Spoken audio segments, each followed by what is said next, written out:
see Berkeley, don't go too far.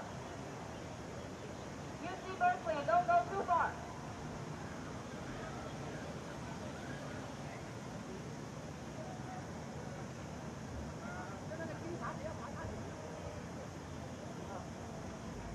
轻滑不要滑太远啊，不要滑太远。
Shenzhen Sciensity S9 Alliance of University Institutes. Long time no see, but I think it's the charm of the alliance that gathers together. We will continue to talk about the features of this game. Now I have a new partner. I'd like to introduce to you. Hello, my name is Wu Haibo. You can call me Dahai. I graduated from Peking University. It's my great honor to be the commentator today. And it's simply because I was a former rower in Peking University Rowing Club. And I had raced in the annual team and race between Tsinghua and Peking University as its rower, as well as the World Rowing Championship. I had retired for many years, but I have maintained the records. That is a record in the ringed race around Hong Kong. It is not a fixed route. Last year, it's our great honor to create the best record in history. And I'm very pleased to come here today. Great. So first of all, you have great experience and make great records. But I can see that you have a great relation with one of the teams here. Apart from the commentation of this race, I would like to dig deeper into the characters of all the teams. The Alliance features this race as a bond and exchange platform, and it promotes exchange among universities. With the leadership of Shenzhen Municipal Government, led by the Municipal Bureau of Education, together with other two bureaus of Shenzhen. This Shenzhen Sciensity S9 Alliance of University Institutes is jointly sponsored by the three universities here.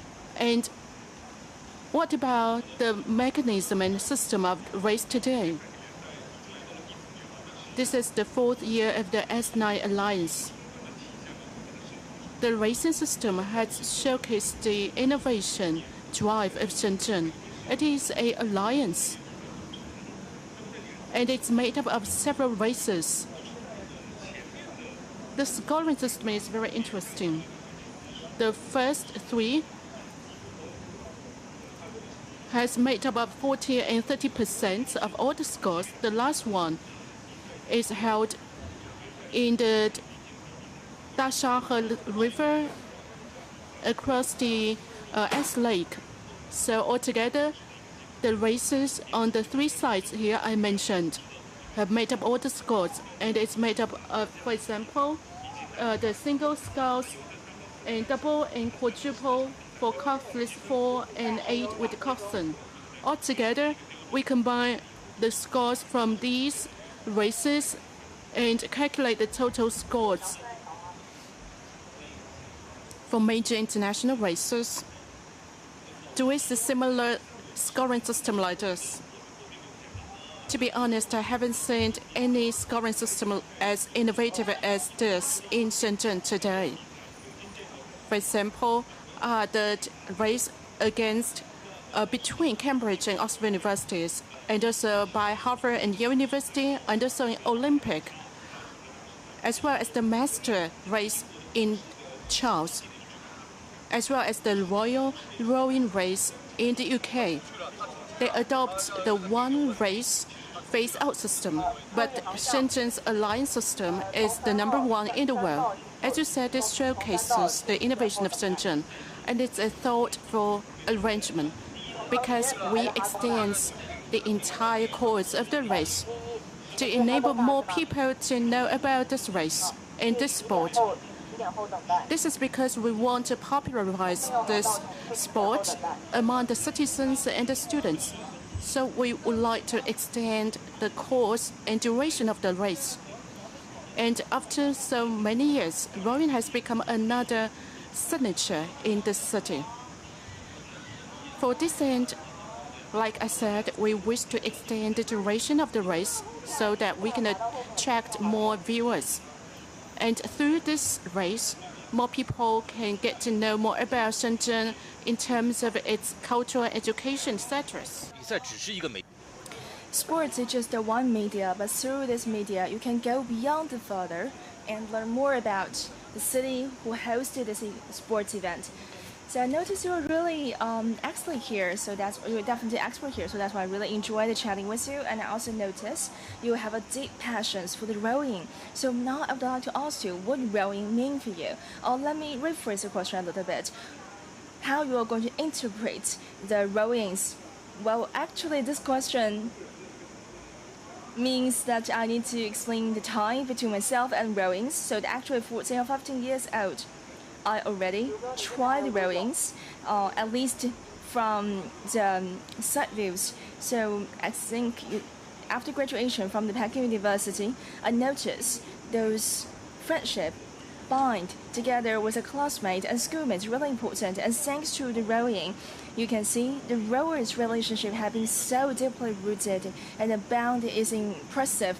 Each year you are going to see there will be a lot of different rowers who has flown back, whether from USA or other different cities, we are going to ask for each other to join same parties. They're going to help you to maintain these ties, and also the friendship is really conducive. Each other, we are going to take care for each other. And besides, most important thing is, although we have to live in different cities, different worlds, but we also focus on same group. And also, you're going to find the bond, an invisible one, has already been forged, whether it's the AI or technology era. This will be something that will never going to change and fade away. But so for the rowing sports, I think they gave me a lot of opportunity. Especially, this is international sports, so which means I'm going to get access to the broader world. I can also travel to other cities to enjoy the sightseeing spots, but also to know more people from different parts of the world. And especially, I can learn those skills, expertise, and also even understand some new concept. This is a really good career in the medium. Well, this is a point I want to emphasize. You are going to see the charms of the rowing sport and go way beyond our rivers and also the sports sites. And you also observe some really good information about life, they expand your vision. And although the rowing boat is on the water, but you are going to see more. Especially, they're going to help you to experience different part of the life. We also wish so the opportunity like this one, and also through our explanations. And some young children are going to love the rowing sports from very beginning. Especially, they're going to get opportunity to try the life in a different way. They are going to see the world for themselves. I really like the points. So go back to the regional points. Although today we appreciated the rowing sports, but we see more than the rowing sport itself. We wish through our observation and people understanding about the sports, we can also pay more attention to the relevant informations and also some culture is deeply embedded in. So today with you, Mr. Wenfeng, it gave me a feeling that we're going to see more. So Mr. Wenfeng, now you can see the weather is really good. Several days ago, we have some drizzles and even the thunderstorms. Well, today, although it's a little bit hot, but what is your understanding about the weather? Do you think you're going to exert the impact on athlete? Well, let me quote one figure which is really intriguing. You see that although there's no world record in rowing just like a marathon, we only got the best score. Just like marathon, they are going to be confined by the weather and also by the river or the sports site. So that's why for the rowers or the athletes, I think just like other summer Olympic events, the best score is always created around 24 to 26 degrees centigrade. However, today, the lowest temperature is 26 degrees centigrade already, and humidity is really high, which means you are going to burn a lot of calorie. And although the weather is quite good, but we believe this is so humid, which means you are going to experience a physical exhaustion very fast, which means you need to know where you are going to strive hard. Okay, so if you are going to calculate according to the length, they see that it's around 800 meters.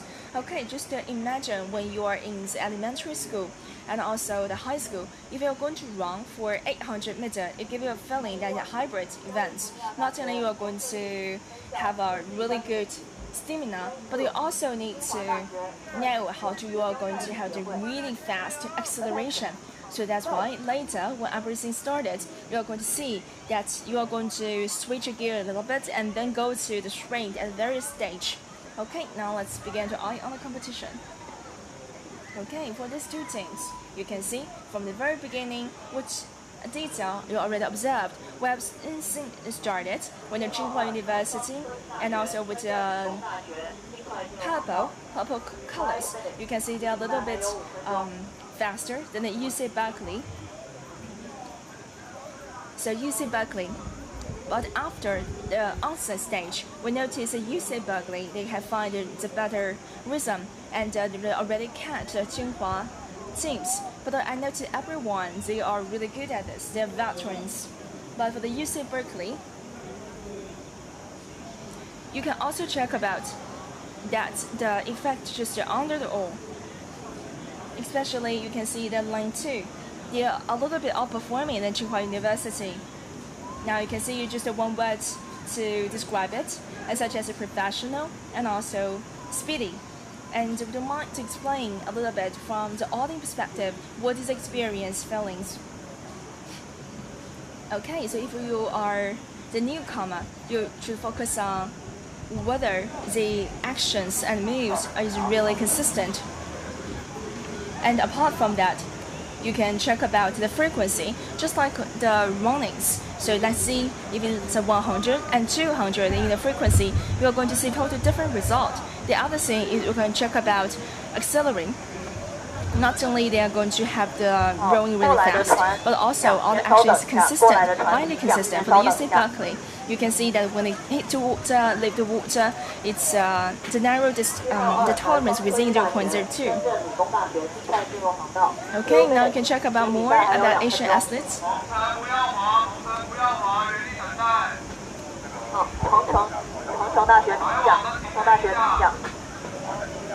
Okay, so from the action you can see UC Berkeley and also all the rowers, they come from diversified backgrounds.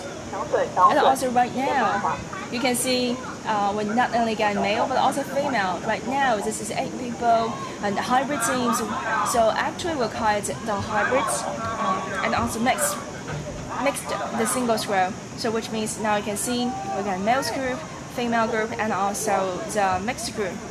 And also the other one is called the men's 8 singles group cox, which means with among 8 people, at least 4 should be female. So this is about the mixed requirements. So that's why you can see this also being the innovation in Shenzhen.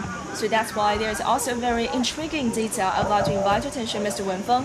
So for every teams, especially for the position, you can see the different teams have diversified strategy. Usually it's the male rower who at the front and the female on the back. I'm not so sure whether other has adjusted the policy, but this position is really intriguing. Now you can check about other parts. At the very beginning, the line 2 Tsinghua University are really lead the race, but for UC Berkeley, I think they are really good at the long haul. Now that's why they are going to narrow distance, and now you can see they begin to move on to sprint.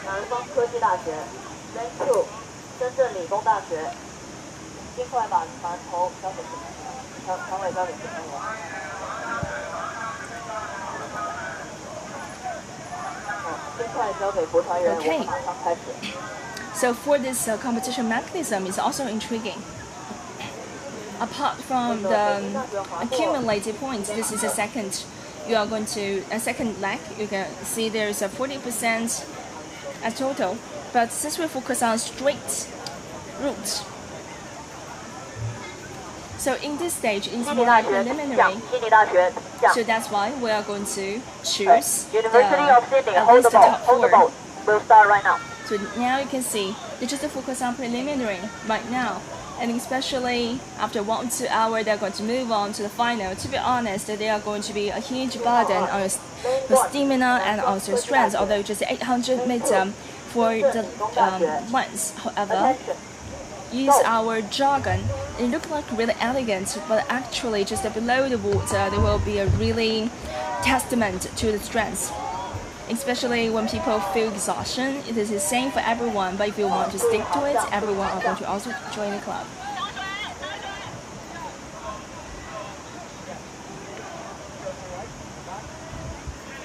Okay.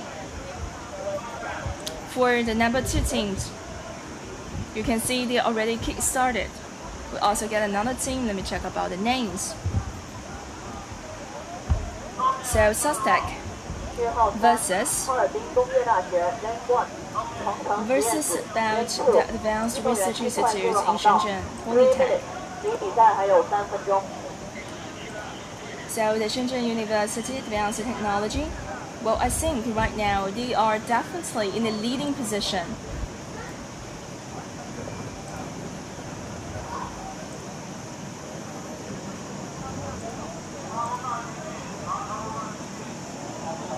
Okay, now let's give you more introduction for everyone. A lot of universities you're quite familiar with, such as the Shenzhen University of Advanced Technology. So they has definitely been a top-notch university, famous for the resources.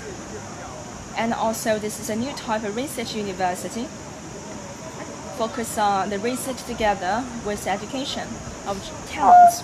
So they also focus on the unique philosophy of talent training. And in Shenzhen University Advanced Technology, they also get a team of faculty member and students who have developed a huge love and passion for rowing. Now for the Shenzhen University of Advanced Technology, I want to see film words.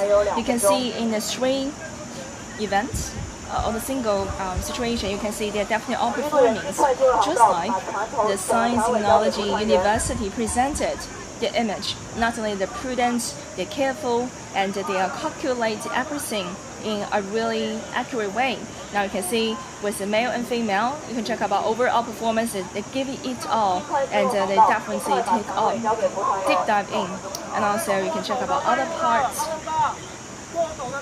They definitely be the top 4 in all the different sports events. Now you can see the distance between them has been expanded. What is the reason? Well, at their beginning, you can see right now, according to the relay, you can see a lot of the shots has been given to Shenzhen University of Advanced Technology. You can see the rowing action and strolling is even better than the UC Berkeley, who's a winner in the last round. Not only all the action is smooth, and also have fast speed, and also the high frequency. You can check about here, almost a copy paste. Everyone is highly consistent. Compared with UC Berkeley, I think even the score is even better than UC Berkeley. They testify about their own strengths and advantage. The other thing I want to emphasize is everyone is trying to spare times for the preparation of competition, because they already get tight schedule. So that's why some teams they are going to get more spare time, while others they are finding it struggling to make time for it. But from the now you can see the suspect, the frequencies are relatively low. Perhaps there will be a lot of different reasons, such as now they have turnover of the rowers. They're not really collaborative with each other, or sometimes when they prepare for it, they are not go all in. Now you can see they are sitting in a different position. It's not a 4x4. Now you can see the female has been put in the center. You can check about the sittings. So that's why from our perspective, all their actions, move is more like graceful. They're enjoying it.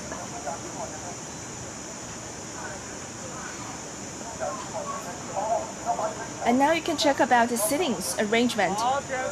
And when we're going to range the rower, what is the consideration? What is the factor they want to consider?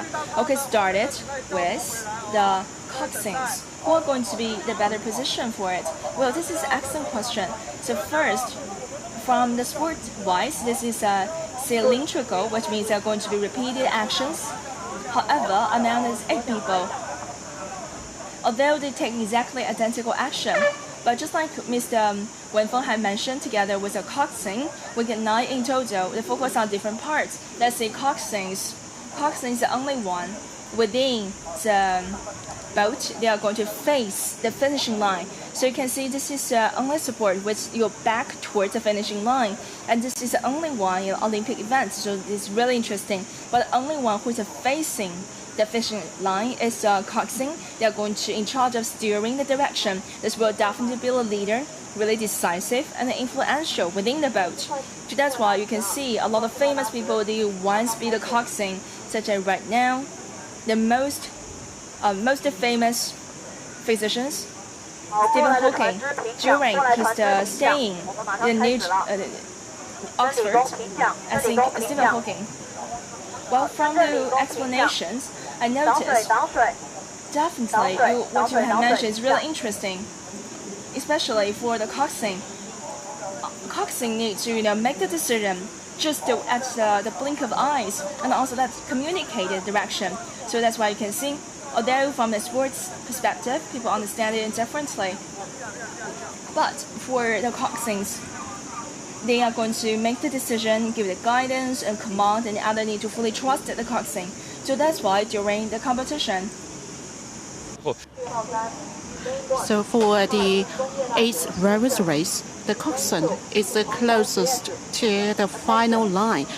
That is at the position number 8. So the rower at position number 1 is closest to the final. So how can he or she manage to hear the call of the oxen during the race? The oxen speaks with the speaker. HIT is a time-renowned rowing team. It is renowned for its mixed 8 team. Something is interesting here. The number of women rowers outpass that of the men's rowers. They are full of confidence. 5 or 6 of the members are women. For mixed race, there is a requirement. Physically, men outperform women, so it requires at least 4 women crew members. So HIT is full of confidence. The women rowers are laughing and talking to each other. So you see the vibrance is very important. Now they have outperformed the other team at some distance. But if your competitor is not that powerful, in this case, it will not be able to promote your driving and competition will, because rowers and competitors complement each other and energize each other. HIT is racing at a comfortable status, but its final record will not be very good, because if you want to make it to top 2 or top 4, you need to look at the final records. If the competitors are not able to catch up with it, I'm afraid it may affect its final record. So the competitor may work to energize you. That's why competitor catching up with you or outperforming you actually is good for you. That's why you need to always adjust your mentality. You need to think about how to race and what mentality you need to adopt when you see a powerful competitor. But it's clear, because we see from the drone's camera, that for a good rowing team, the movement of the rowers are always consistent among each other, and the movement look great. So among all the races, the rowers that managed to break world records managed to keep a very intriguing facial expression. They always wear a good smile, and the movement of their stroke are very elegant. Yeah, that's right. It's the most important thing to enjoy the race. This is not professional sport among the university students. It is an embodiment of a good lifestyle, and it is a showcase of the university's mantra or spirit. What happens to the women's row? This is the Pengcheng Lab rowing team. It is made up of scientists, researchers and professional lab staff. Look at the women's rowers. What are they doing? I think when they're not very proficient, the best thing they can do is that they reach or manage to reach the final line smoothly. So 6 of them now are making the stroke. They try to ensure that they can catch up. Maybe this is a tactic that they adopt under an emergency. That's right, this is the best thing they can do. For a team like this, they are always under big pressure of science and tech research. But it's not easy for them to manage to race at the spare time. Right now, they complete the race.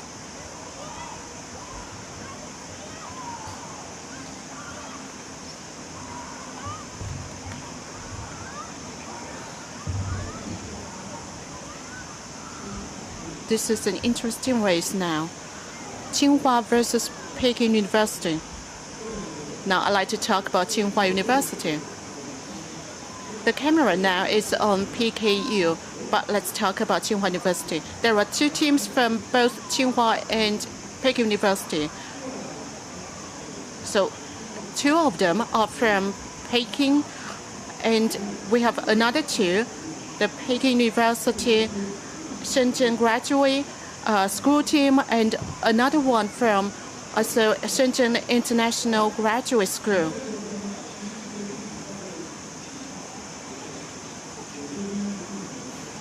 Now the team of Tsinghua University International Graduate School are doing quite well. They are rowing elegantly and they quickly outperform the other team at some distance. The Tsinghua's team is always at top 3 in mixed race. The frequency of their movement or their stroke is higher than the other teams. They are making big movement in an elegant way. We should not underestimate their race and their performance. The coxswain has a speaker, but they would not say cheer on, or they would not cheer for the rowers because they need to maintain a calm status. Their eyes are like a ruler. And when the coxswain speaks out, often like at the last 300 or 200 meters, the coxswain would talk about the tactic. So now the coxswain is talking to the rower at position number 1 with the speaker about the tactic. Rowing has much to do with the tactic. It is 17 meters long. It is made of the carbon fiber, so it is lightweight. For the 8th race, the boat should not be less than 80 kilos. So the boats are always slightly heavier than 80 kilos because the lighter the better. We would like to give more introduction to Tsinghua University now. It is the first to reach the final line. I'd like to give some introduction to the university. University of Tsinghua is one of the longest standing and well-renowned research university and one of the sandstone universities. The team was founded in 1981.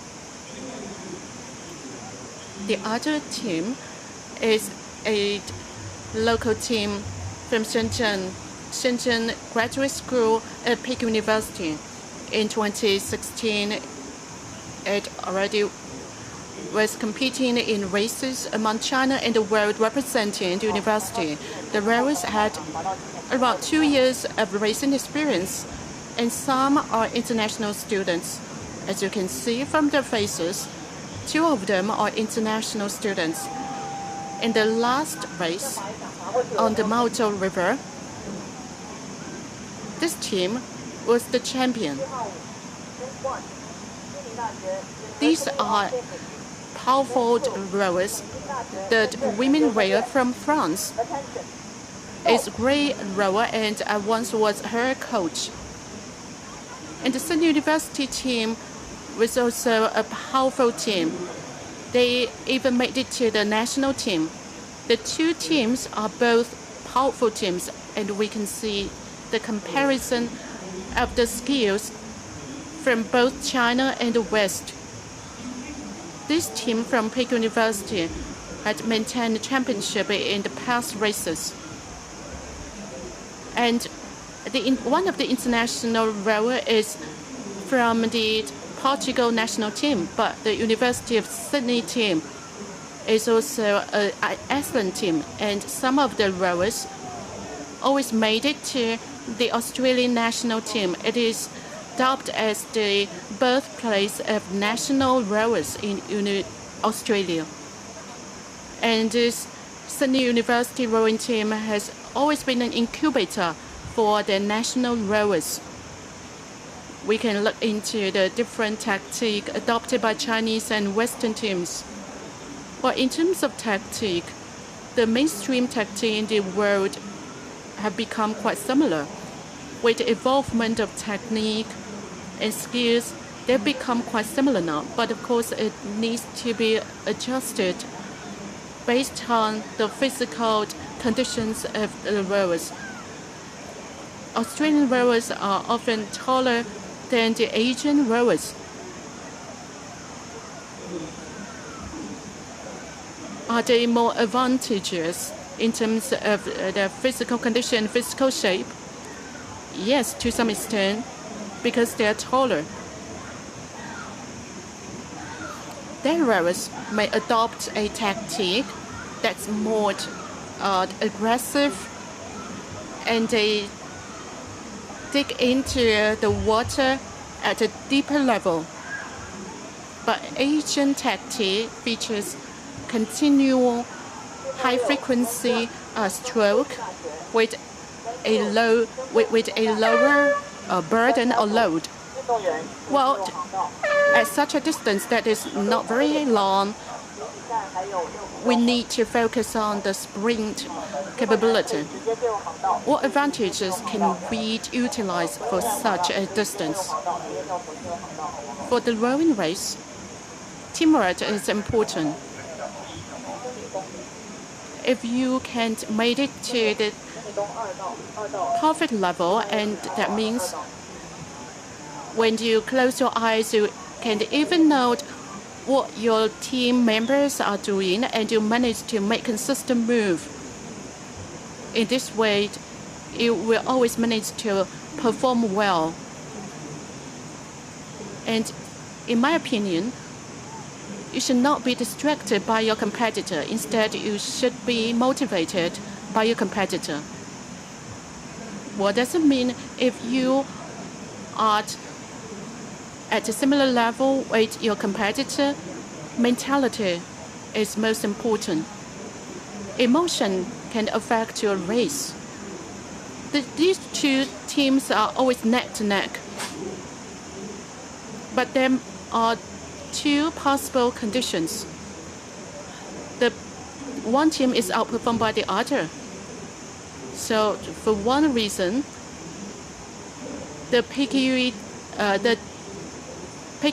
team's skills may not be as good as the other team, but it also possibly because the mentality is not as good, because they may be in a rush, they are under too much urgency. But to my opinion, these two are both the top-notch teams among the top three. It is not easy to perform against the other team, which is very powerful. So here, when the two teams are neck to neck, it all boils to one important point, as on whether the team can minimize its mistakes. That's right. There is a popular saying in the NBA. The mainstream idea is that the minimum mistake is the better because all the NBA teams are great teams and they compete on minimum mistake ground. 运动员的这种 Second, for all those athletes of rowers, I think they need to be resilient mentally or physically, psychologically.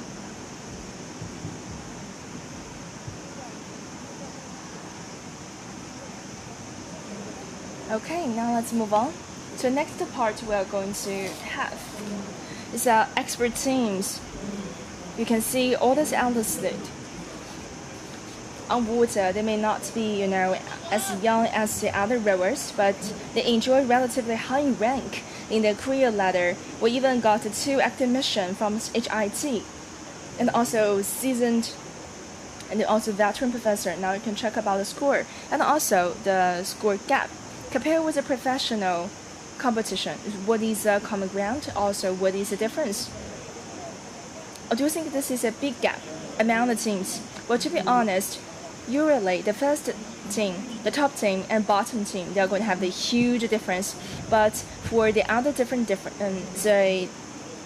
separate difference for other teams, they may not be so big. So may I ask, for the professional team, what is the difference between the best one and also the lowest one in the ranking? Okay, so if you not check about second half of the rank, because sometimes they are not fully prepared and also they are not well trained. But if we talk about the top 6, especially within almost 2 minutes, they have finished the score, especially the 2 minutes 16 seconds for the senior university. You can see if you are going to run, you may not be as fast as this one, especially the resistance in the water is more and also stronger than running in the air, and also this is a hot day. So just below the water, I think this is a really good result, especially if you compare the Sydney University score with other provincial professional team. I think they are almost equal. And also should consider we also get a female rower. So leave aside the water resistance and check about other team. Mr. Wenfeng, so for the violet color, you can see the Shenzhen Advanced University, they are definitely outperforming. Especially, you can check about the Shenzhen University Advanced Technology, the expert teams.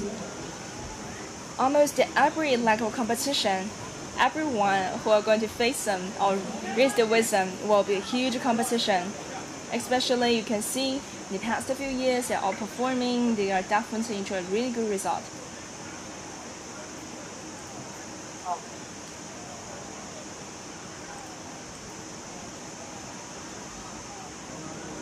Now you can check about the actions, especially for the violet color clothes. So just now we have mentioned about the University of Advanced Technology. You can check about the relay screenshot. Not only check about the consistency, the frequency, and also the action moves. Especially, you can check about to warn the overleaf the water, they actually be the accelerator.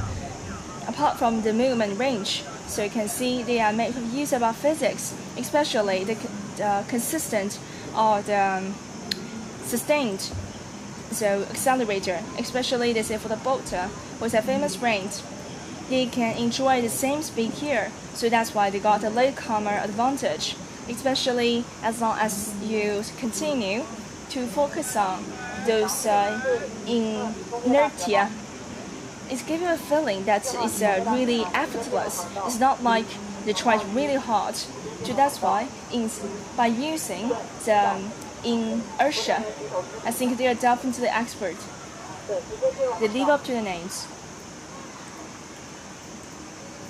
Okay, so from this angle, you can see even more clearly, especially the Shenzhen University advanced team for the frequency of the all, and also the other thing is the moved actions. They're not so faster, and you can also check about the movement range is also larger than other teams.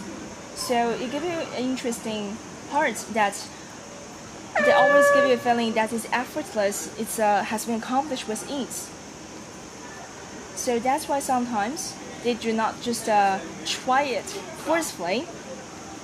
They can also make use about the tactics and also the other tricks. Make sure they have the necks. Of course, the training is really important. Quantity lead to quality, but I always believe for it. So without this support and of government development for the 4th decade for the AI and other industry, you cannot enjoy such a fast development. So why Shenzhen, with just the 4th decade, they can reach such a development? First, they had adopted the right direction, and then they had also adopted the right methodology. So when we see that you actually almost like robotic, it's not something to speak low of you, it's speak high of you. Especially if you want to check about the action, apart from the stigma and also your body shape, there are also another thing that is whether you're good in water. We see that someone, they're just like born to be the fish. They know that how to have a better sense of the water. And I think this is also represents your endowment. It also reminds me in the Three Kingdom period, you see that for the north part of the people, such as the Cao team, they're not good at water. Especially you can see a lot of the good athletes. They may come from the Liaoning, but they may also come from the South China. Although they may not get a really good height, but they're good with water. They know when to strike, how to seize the timing. You know, sometimes life is really interesting and intriguing. And we mentioned that it's something you're going to feel natural to, feel intuitive to. Let's see, in the past we are going to mention about the actors, Wang Baoqiang.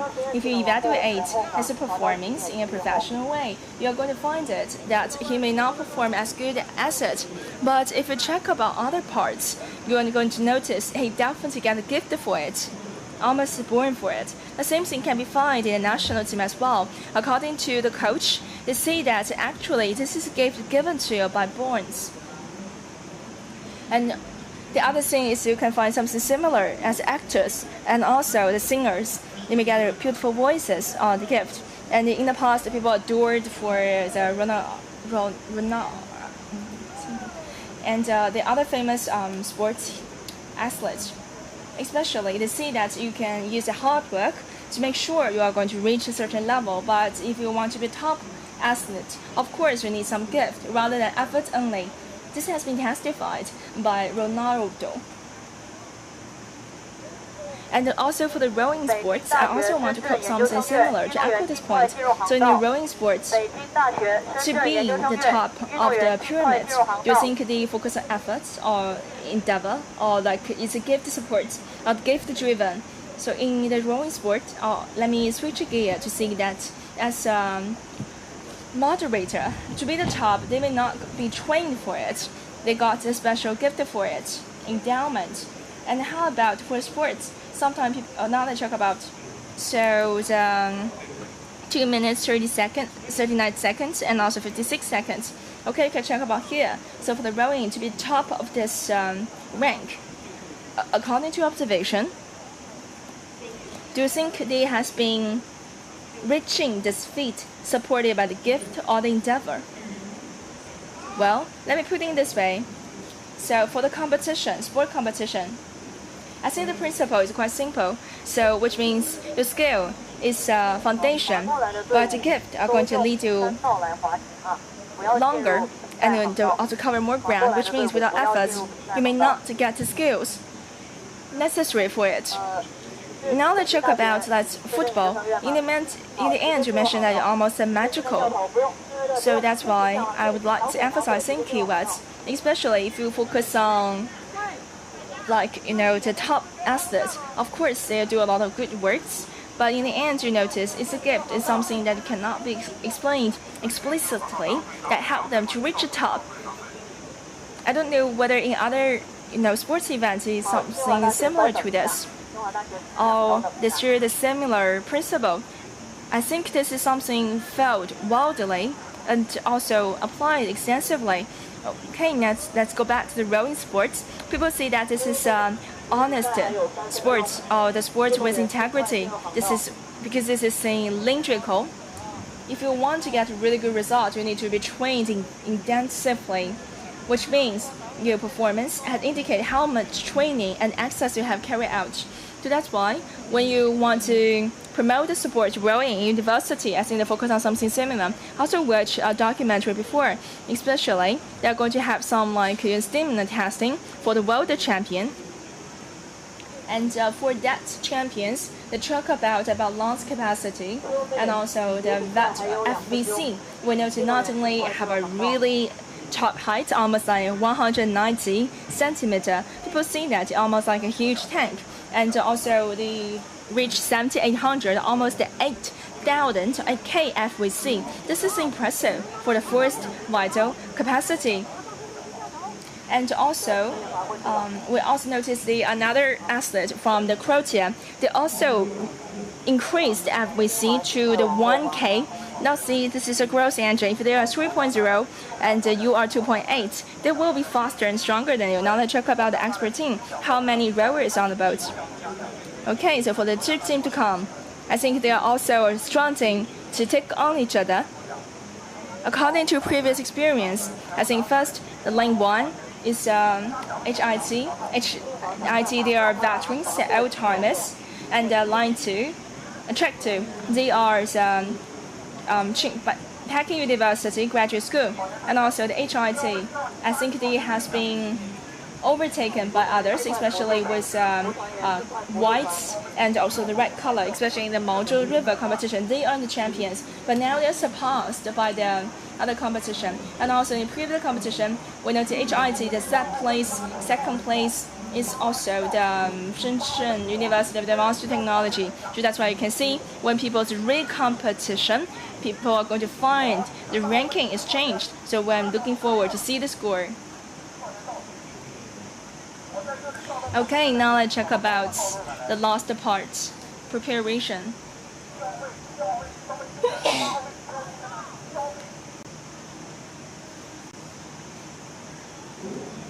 But I also noticed one thing, Mr. Wenfeng. So in this competition, especially in the Peking University Graduate School, they are totally new face, although their competition seems last time, but not everyone had come to the same competition. I don't know whether when they change the rowers, the result are going to change at the same time.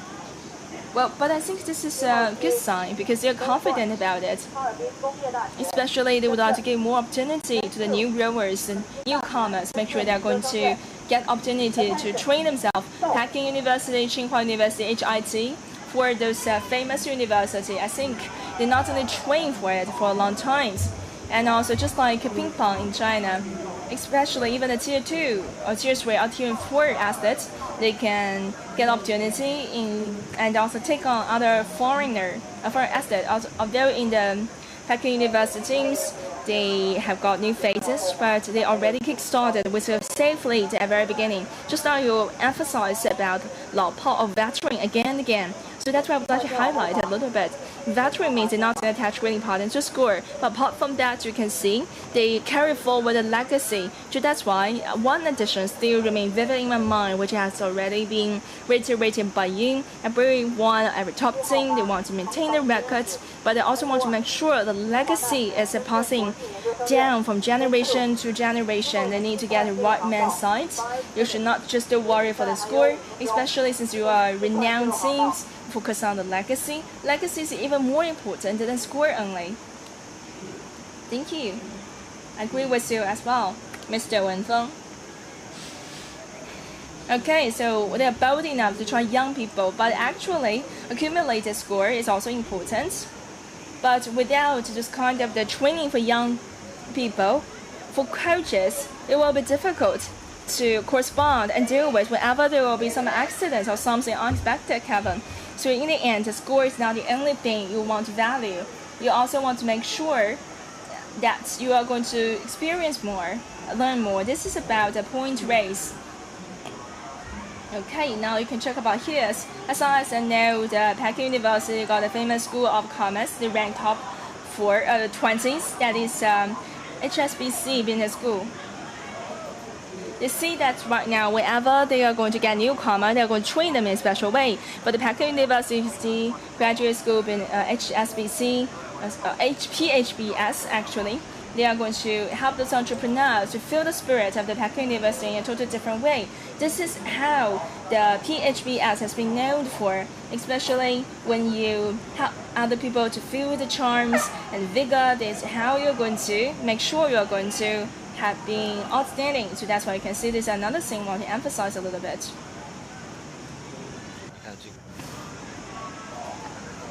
Number 1 and number 3 in last race had managed to maintain a big distance.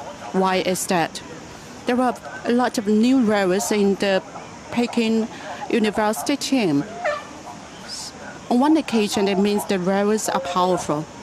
That may be the case, but HIT team had made very solid training sessions. The PKUE rowers are young professors, associate professors, or faculty. The average age is lower than the HIT team. There were 1 to 2 academicians on the HIT team at around 50s. The expert team do not have a certain restriction on age, so in terms of physical energy, HI team is not as good as PKU team. And because PKU team is the host for this race, so they have put a lot of efforts on it. Doesn't mean that PKU wants to win every race. It only means that PKU wants to do very well in this race. 比赛还有2分钟。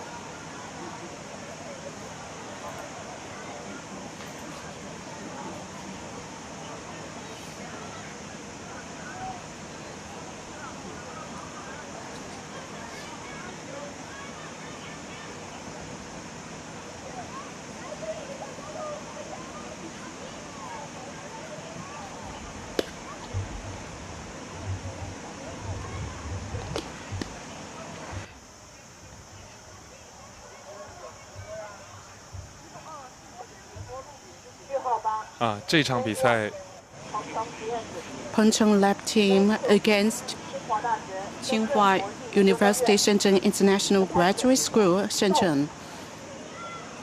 They have a signature purple costume. And they have some international expert rowers here.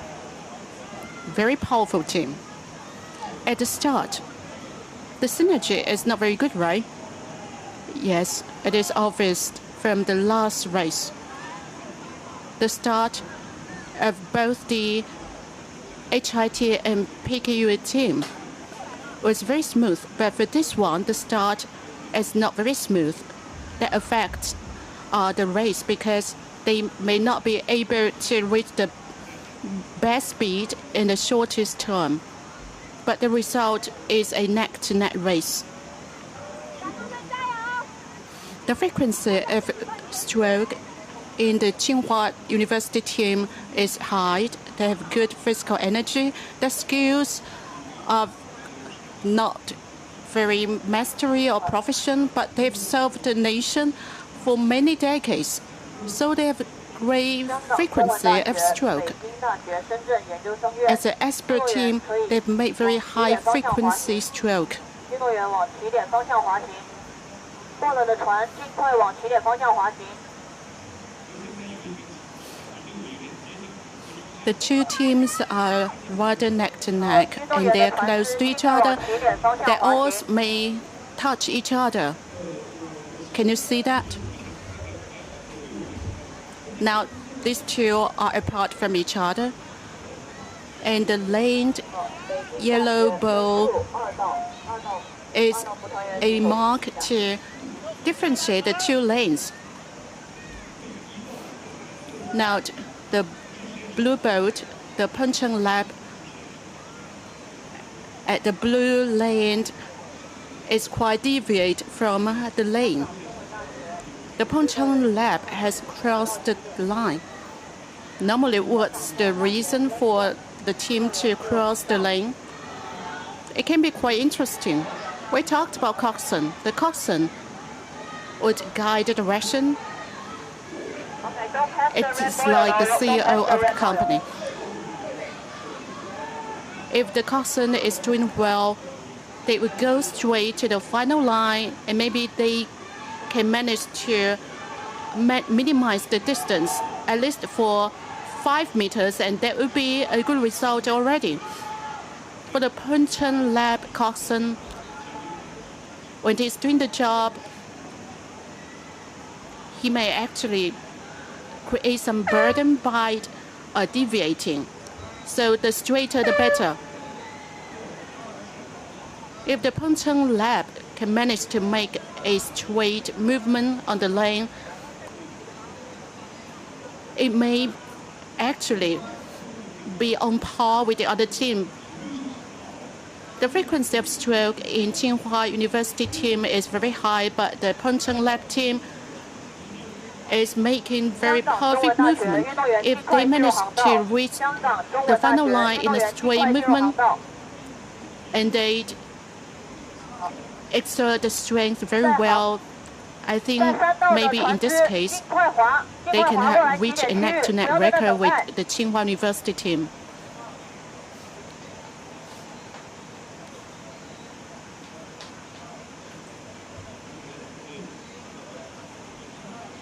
In the first half, the two teams are really close to each other. But at the second half, one may deviate from the lane, and this is a great test for their mentality. The Puncheon Lab team make very quick adjustment so that they manage to catch up a bit later. In our live streaming, if this is an Olympic team, on the screen we will see the real-time speed, and probably we can see around 20 kilometers per hour. It's faster than cycling. Now the width of the river is 60 to 80 meters. If you deviate from the lane, imagine in cycling, you may easily collide with the bank or the other team.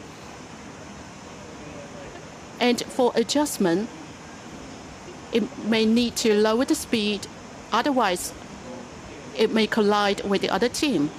So this is a weakness.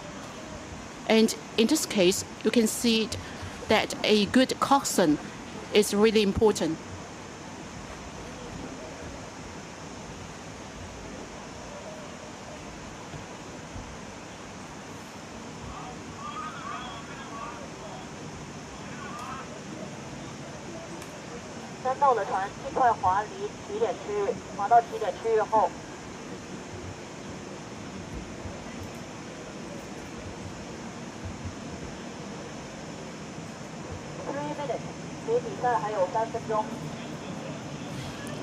Dear friends, this is the X9 Alliance race in the fourth year at the Dashahe River, Nanshan district of Shenzhen.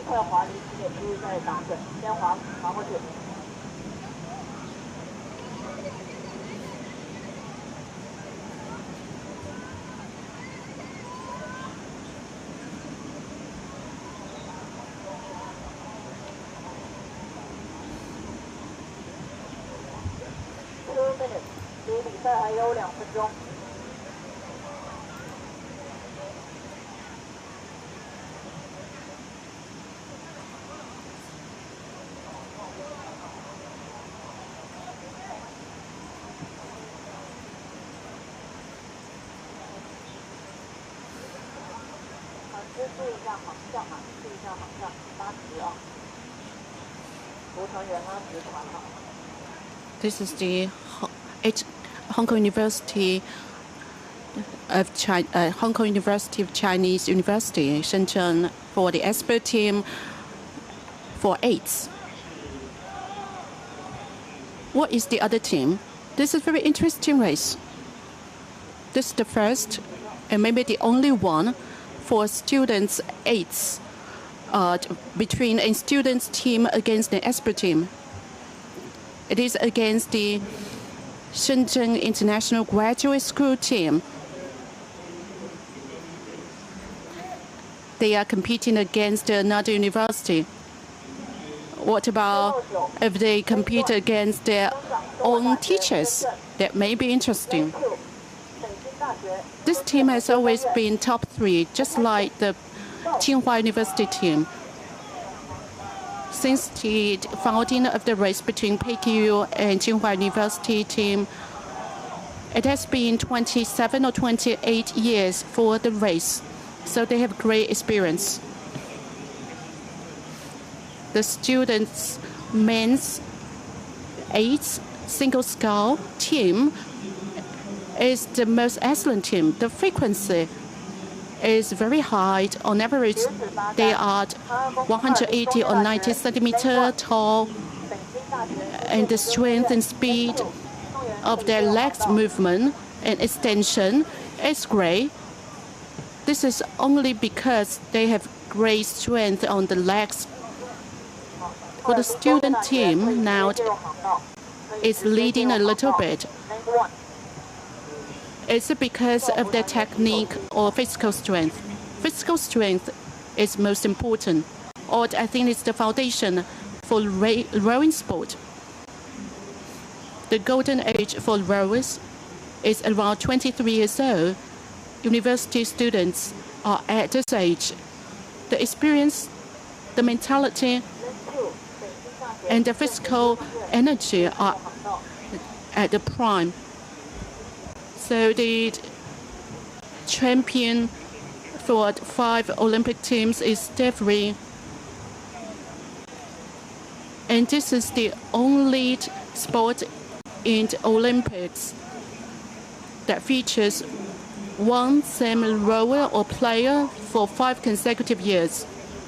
Of course, rowers are always physically very strong, but the best age is always at their 20s. So they can outperform the expert team in terms of physical energy.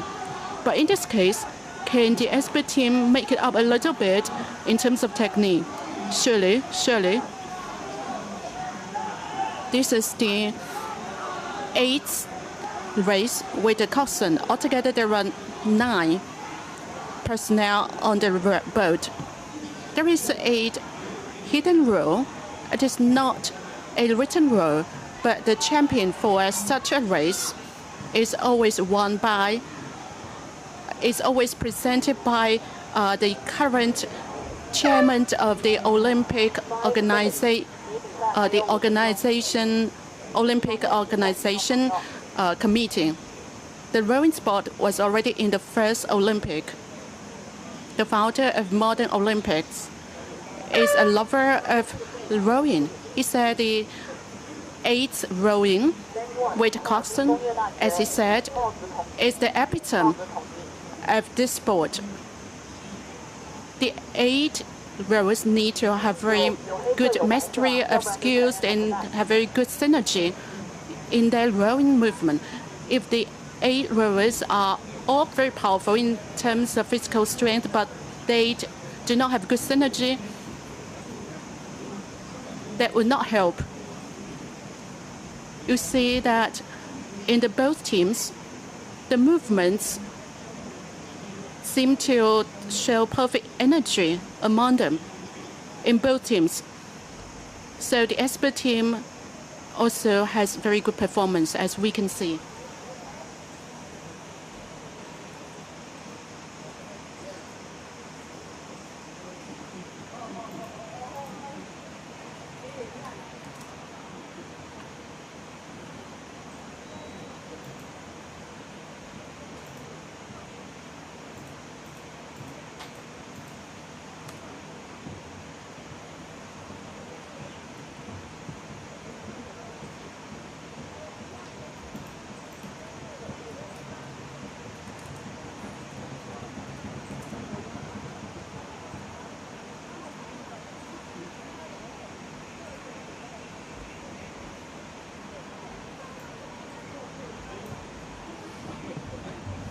Women's 8 with coxswain students team.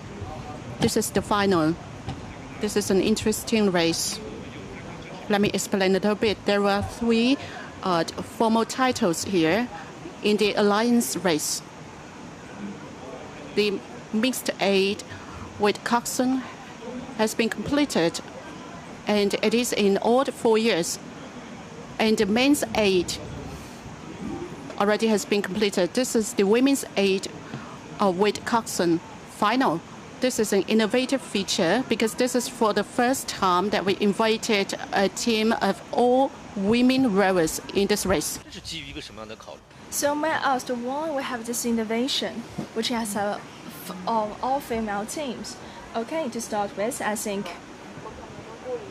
for the organizer, when they want to promote it, they have choose the right way because more and more university, whether it's the university assets or the other students or the faculty rower, we see increased attendance and participation rate. With more people enjoy this engagement, I think in the 5 or 6 event, they are going to set up a specialized female competition, which means apart from the mixed competition, male competition, and also the expert competition, there will be the female independent competition. Okay, so compared with a male rower, may I ask what is the advantage enjoyed by a female rower? For the female athlete or female rower, I think there's one thing I have to emphasize. Magically, when I get encounter with them, I think first they got something that can never be rivaled by male. First, they are more patient, and when they collaborate with each other, they won't resist or just fight with each other. Let me put it this way. So male rowers, sometimes they are going to fight with each other, they just rush to action.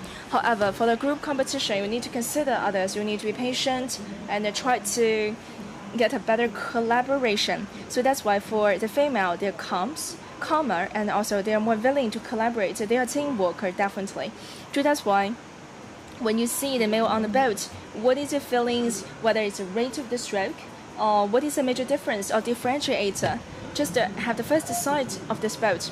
Okay, let me use the Peking University Graduate School and with a white color clothes. You can see the action of the female rower. They are more elegant. They give you a feeling that's more light-touched. But of course, this is not enabled by the intensive trainings. The other thing is we notice they are more expert for those kind of tactics because they know that they are not the equal competitor with a male in strengths. So that's why you can see they are going to make sure their moves are going to be more tactful. They also pay special attention to detail.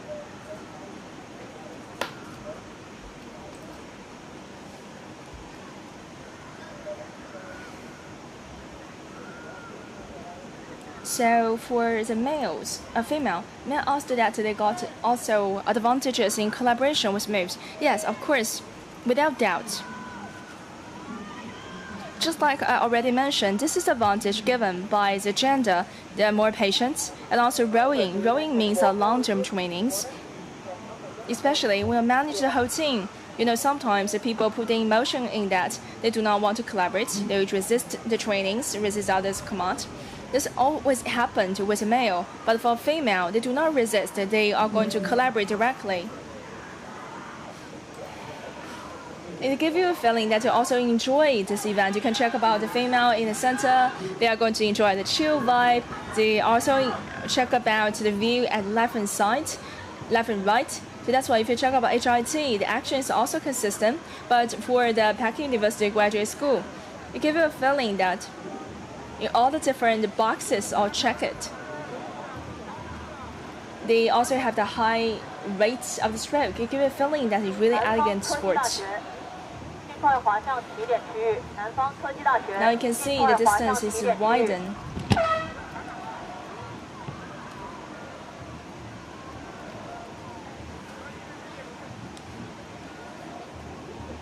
So for the female rower, I think they focus on the tactful force, how to use the strength rather than the strength itself.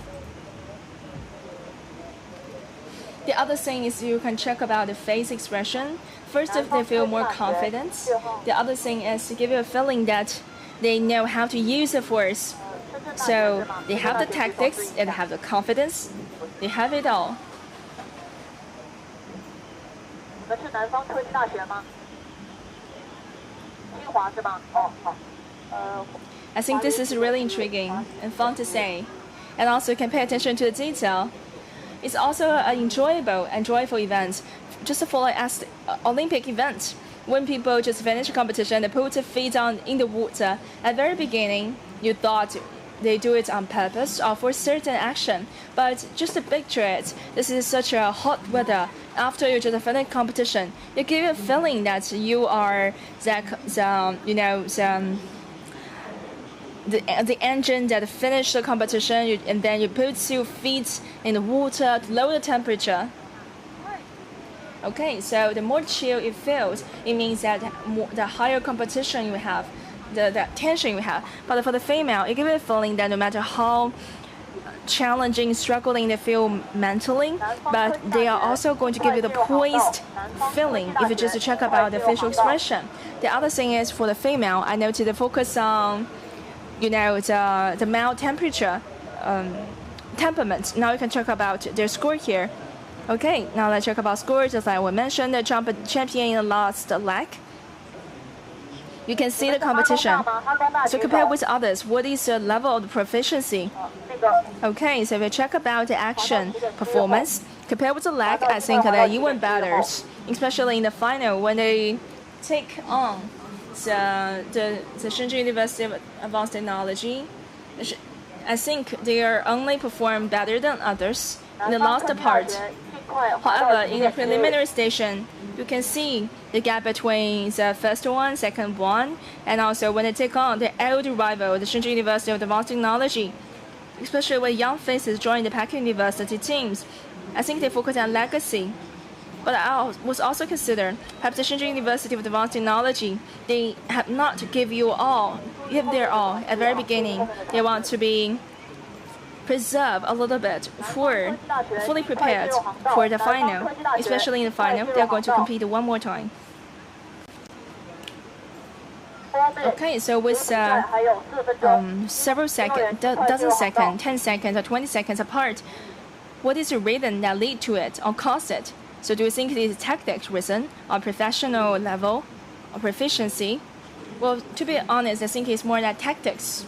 I believe in the competition in the final, such as the Peking University Graduate School, compared with second place holder right now, which is Shenzhen University Advanced Technology. In the final, the competition range the gap won't be so large like right now, because in preliminary stage, you do not know who you're going to take on each other, who will be your competitor. So that's why you will face the differences inevitably. Especially, we also mentioned that you need this trigger event. Self-driver is one thing, but trigger is another thing. Externally, let's see HIT take on the Peking University. They ranked the fourth.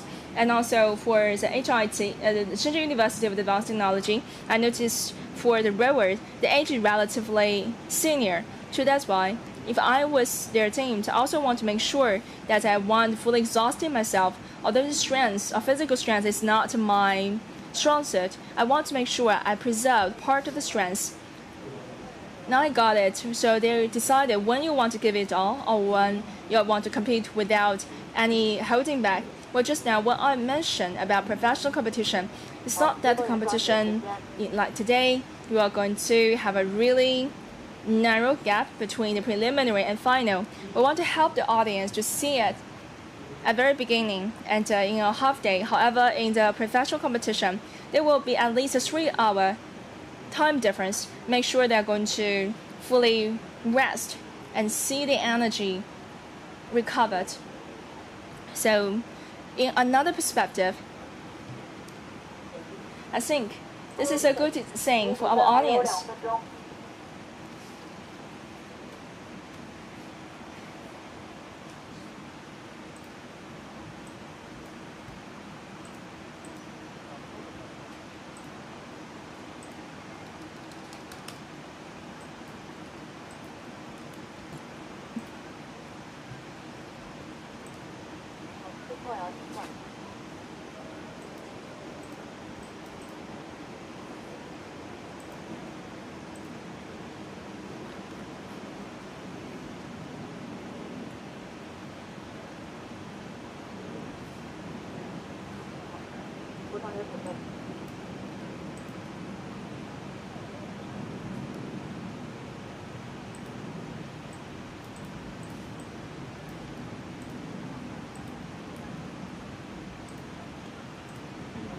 Okay, so now let's check about this one. This is quite exciting throughout, especially the most so Oxford and another team had come, so people pay close attention to it.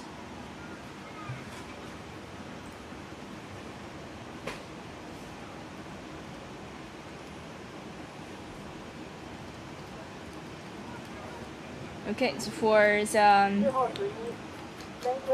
now let's check about the preliminary for the men 8 single score contest.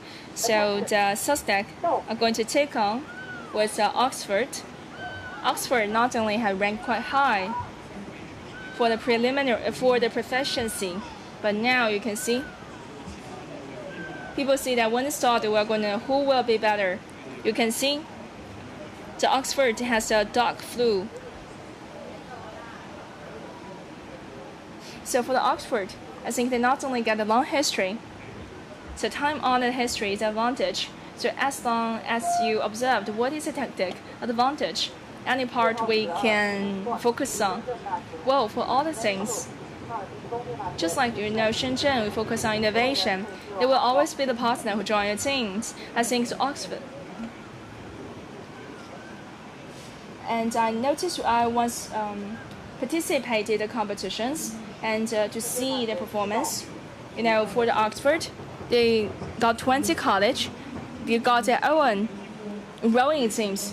So let me put it this way: in China, ping pong team is something like a necessity, or like the basketball teams. They got this kind of the rowing culture within their teams. They got a boathouse. And also, you can see every rowing team within Oxford College, they are going to get at least 50 people. So that's why they are famous for it. They are fully prepared for it. They got a lot of legacy. So that's why whether it's about the skill, capacity, the tactics, you will always find the best teams and also the best player. Okay, so to recap a little bit, I think this is something we should learn from. Not only the skill trains, and also the culture, the economy, the ecosystem, and also community. Just like the Peking University, they allow the young people to join it. It is very important to make sure you got a culture, you got a community. This is something I'm going to last. The other thing is how long you focus on this. Now you can see the Oxford, they are invited, but of course it's not something anyone can join it. They had to be the good player. The other thing is when we talk about those kind of the competition leagues, it means that we are trying to build a whole ecosystem for it. So today we choose the competition venues to be the Dashahe. This is a mother river for Shenzhen, and each day you are going to get a lot of people here that enjoy the juggling, joggings, etc. So that's why they are going to help people to see it, observe it. And also with the water managed in a very good way, people are also going to enjoy. This is a good way and also healthy way to enjoy your life. So that's why I think they are also being a really good facilitator. Just to also mention that from the view or the perspective of the audience, you mentioned that either young children, they are also come to observe and to participate. So that's why I think this is something good, especially with the young people. And also, especially the children, pay close attention to it. That means there will be more help in the future. And the whole household had come to seek today's competition. So that's why from your perspective, whether it's from the family perspective, or there's a young child, any suggestion would like to share with the children? Of course, when we face the complicated and complex external situation, the volatile and also the tumultuous, and you need to focus on the internal situation. There are two things you can focus on. The first is about the health mentally or the physically. So whether you will be the pillar in certain industry or whether will be the citizen expert, first you need to get a really good, healthy integrity and characters. So that's why whenever we focus on those mental health, that's one thing I'm so sure that all the athletes I know, they want to be haunted by the depression, anxiety. As long as they are athletes, they are enjoying really good mental health. Now let's go back to the rowings. Now let's see if the children want to participate in the sport in the future. Any skills are going to be improved by it. Okay, I'm always communicate with parents that in the adolescent education, I will focus on if your family can allow it and provide for it. At least in adolescence, youth, you should focus on two things. One is mass sports, the other is individual sports. They're going to help you to brave the challenges. Lina has written an article to be the only one on the court. Whether you are strong or not, you will need to face it alone in a certain situation. That's why you need to learn how to compete in the individual sports, such as tennis, and also ping pong, etc., and also the runnings and etc. Even that's the track and fields. So that's why you need to learn whether it's like volleyball, etc. I think this is something you need to learn for a certain period. The children need to learn how to work with other members. No matter how excellent he is when he grows up, even if he's graduated from Peking University one day, he needs to build good teamwork. And with the teamwork or a certain exercise or sport record, maybe you can make it to a prestigious university. But what is the requirement for the family? Or do you think that you can always participate in rowing as long as you like it? Shenzhen is a neighbor of Hong Kong. The clubs in Hong Kong always gather a lot of spectators during the weekend. For a sport lover, we can see that Hong Kong and Japan are great destinations for the rowing. But of course, they have well-developed economic levels. Love is the best motivation. If you love it, the sport would embrace you.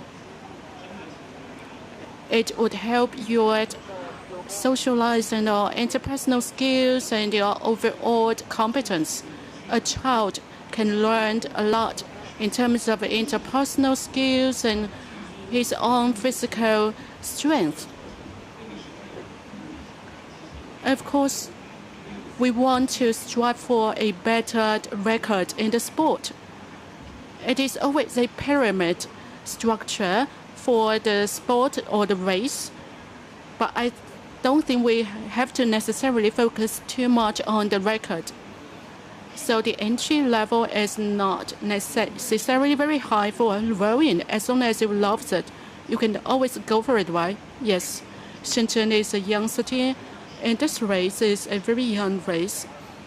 We are opening the water, like the river in Shenzhen, like Maozhou or the Dasha rivers, to various sports like the surfing or the motorboat racing, as well as rowing.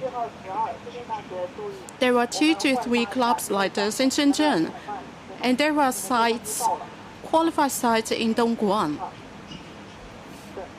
Providing the sites to the citizen is a good result of our treatment efforts on these rivers. In other words, these sports activities is an epitome of how well we treat these rivers in Shenzhen. Yes, it is a reward. In FISA, the world champion, there is a very interesting rule. If you want to host a world level champion or race, you are not able to be granted the host city title if your river is not clean enough. So to be able to host this race showcases your capability of managing or governing the rules. The first FISA race is being hosted for the first time in China, in Shanghai. The Shanghai municipal government has invested a lot of efforts in treating and renewing the rivers in Shanghai. The Mother River in Shanghai became the host site for this race, and this became a good signature for the city as well.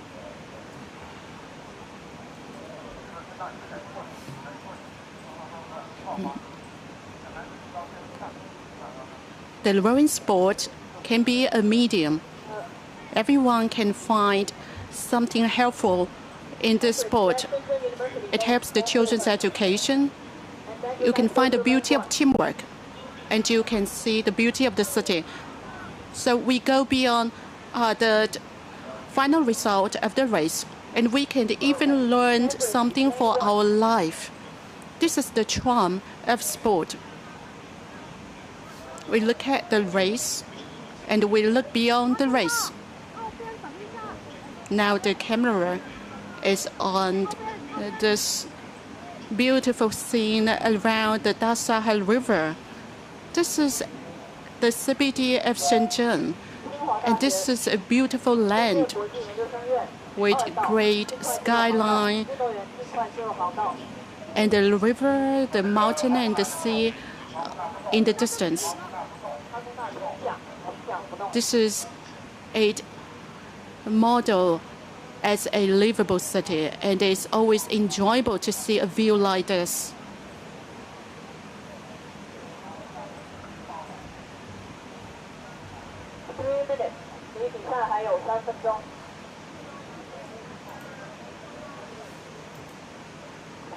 Lane 1，清华大学深圳国际研究生院 Lane 2，运动员尽快进入航道。 The weather may be changing. What is the impact of the changing weather on the race? If it rains, would that affect the rowing race?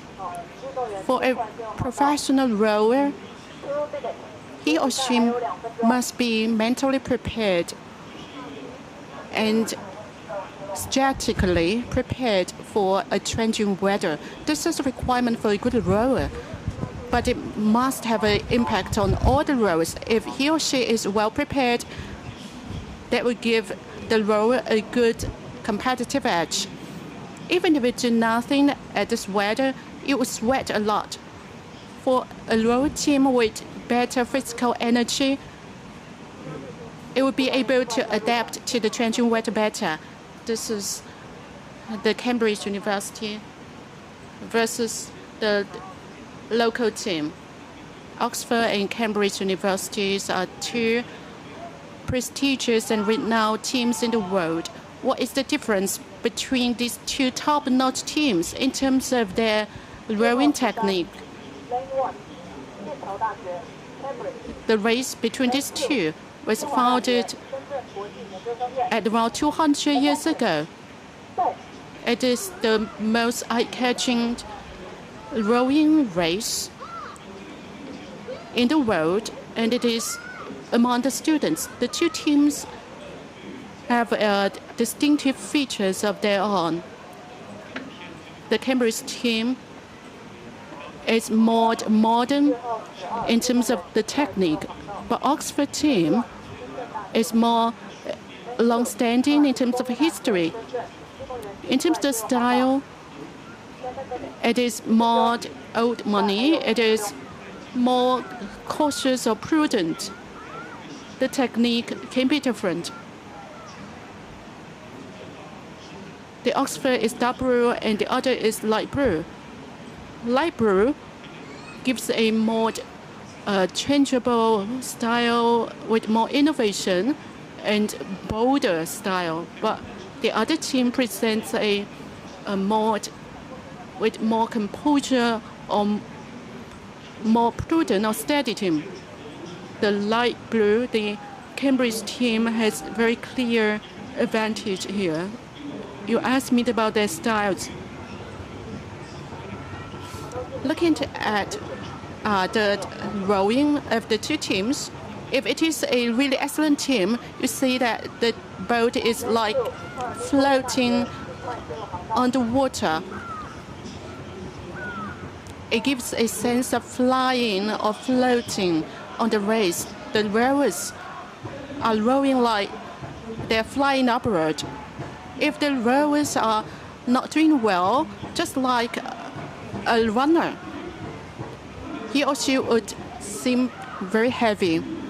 If the rower is real excellent, just like dancing the ballet, he or she would be flowing or flying or floating on the river.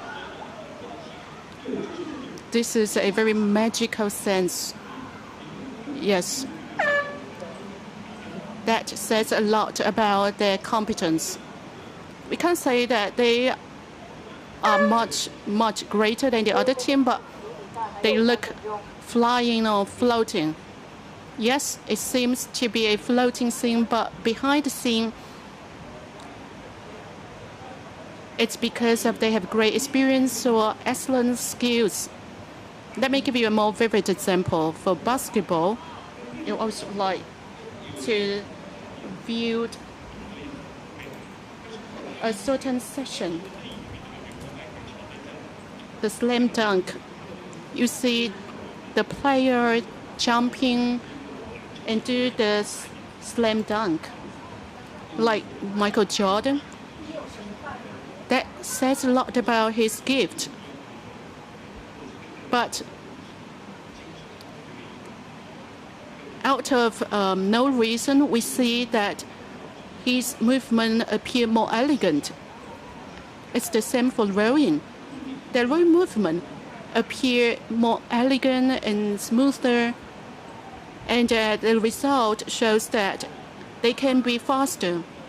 Yes, we need to look more into their movement, and maybe by breaking down their movement, we can learn something from it. That's right.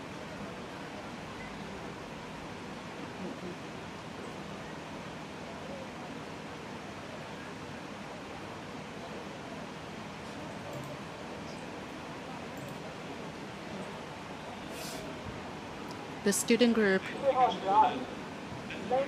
the HIT, and this is the final race for the mains A with Coxon. With this race, we have the final record for this category. That means after this one, we would see all the results of the preliminary. Then we can't wait to see the final. The movement of this team is quite fierce and elegant. The stroke frequency is quite high, about 40. What is the team? The Shenzhen University rowing team. This is the champion of the first year's race. They made very large movement, and we can see that the blade is quite deep into the water. Why is that? It enters the water very fast and deep, and that shows great strength when it enters the water. And you can see that the arms are very powerful, and the extraction is also quite aggressive, just like the entering into the water. HIT is also a renowned and experienced team, but now the Shenzhen University team is outperforming it.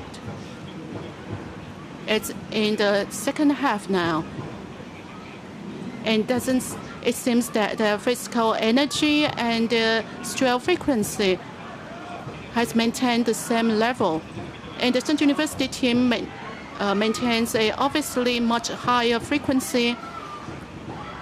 And you can see that they're very tanned skin, so they must have endured very long time training under the sun.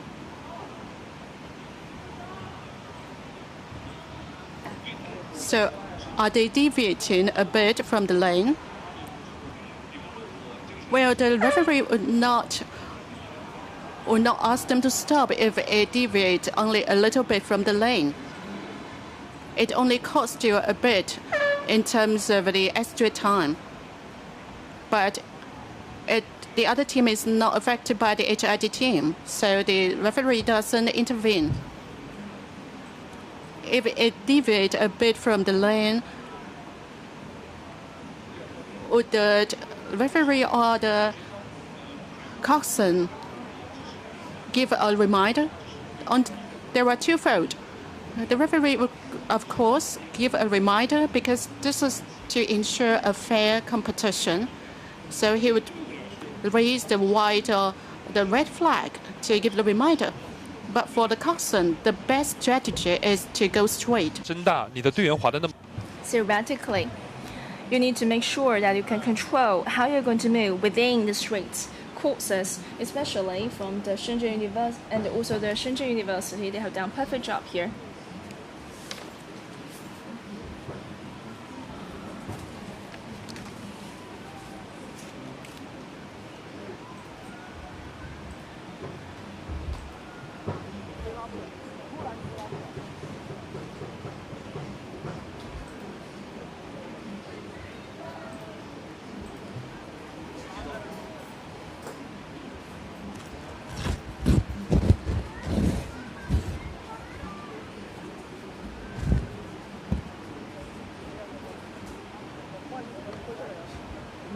我们决赛组的比赛是10:07开始啊，我们找一个稍微阴凉一点的旁边去看一看。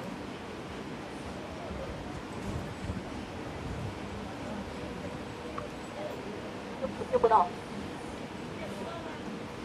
先不用，先不用。对，放后面吧，找个稍微阴一点的树边，稍微休息一下，因为我们决赛是10:07开始，还有小半个小时的时间。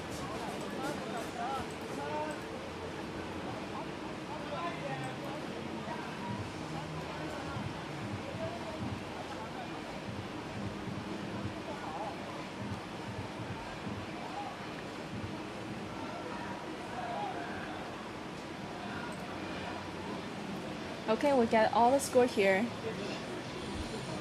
So for Cambridge, I noticed it's 2 minutes, right? Okay, actually, last champion is Peking University expert score. You got Cambridge, it's even faster than the last champion. Now you can see Shenzhen University. They also got a good score here. So definitely the badass, especially you can check about the other score here. We noticed 2 of them come from local, and now Oxford here is ranked 4 in their own group. And also Cambridge, definitely great, but for the Tsinghua University, Shenzhen University, they play second to no one as well. So I believe in the end, there will be the Cambridge together with the Shenzhen University. So Shenzhen University faster than Cambridge. Why? So of course, they are more familiar with the water here. Well, just now, when we check about Shenzhen University, I see a lot of good things for it. They not only have a graceful movement, and also for the rowing, they show a lot of information. It's a sport of integrity and honesty. You can check about the skin color, the skin tone. You know that they do a lot of exercise. Okay, so let's almost all the competition for preliminary. They are going to recap a little bit. And also they observe more things from the competitors. Now let's recap a little bit for the highlights, and then so that when we kick off for the final, you know what to see and also what to expect. Thank you. Okay, so see you in the final.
深圳市委市政府坚强领导，秦伟忠市长亲自策划、部署和推动成立的深圳西丽湖国际科教城 X9 高校院所联盟赛艇联赛已成功举办3届，在大沙河、毛洲河和大学城等水域，吸引了33支队伍、900余名选手劈波斩浪。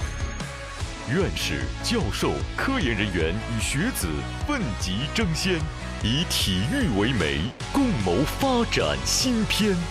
深圳积极推进高等教育对外交流，创新观念政策，构建国际合作网络，为全球教育资源共享与交流提供平台。2025年，由深圳市教育局牵头，北京大学深圳研究生院、南山区人民政府、光明区人民政府承办的第4届 X9 高校院所联盟赛艇联赛即将焕新呈现，澎湃启航。C9 高校、粤港澳大湾区高校相继加盟，为赛事注入新活力。牛津大学、剑桥大学、加利福尼亚大学伯克利分校、悉尼大学同场竞技。世界一甲，挺进未来，赛事规模、吸引力、影响力持续扩大。在深圳这片改革开放的热土上，年轻联盟与世界名校、年轻联赛与传统赛事交相辉映，续写传奇。深圳科教、体育与生态的融合发展与国际视野，在赛事中充分展现。深圳 X9 赛艇联赛以赛艇为媒，架起国际国内科教协同创新桥梁，以创新为奖，推动深圳教育向新质生产力跃迁，振兴科教向新竞发。深圳高校朋友圈不断扩容提质，为全球科教合作提供中国样本。包容、开放、国际，科研文化基因正在深植深圳。挺立潮头再出发，湾区竞发正当时。2025第4届 X9 赛艇联赛，让世界看中国。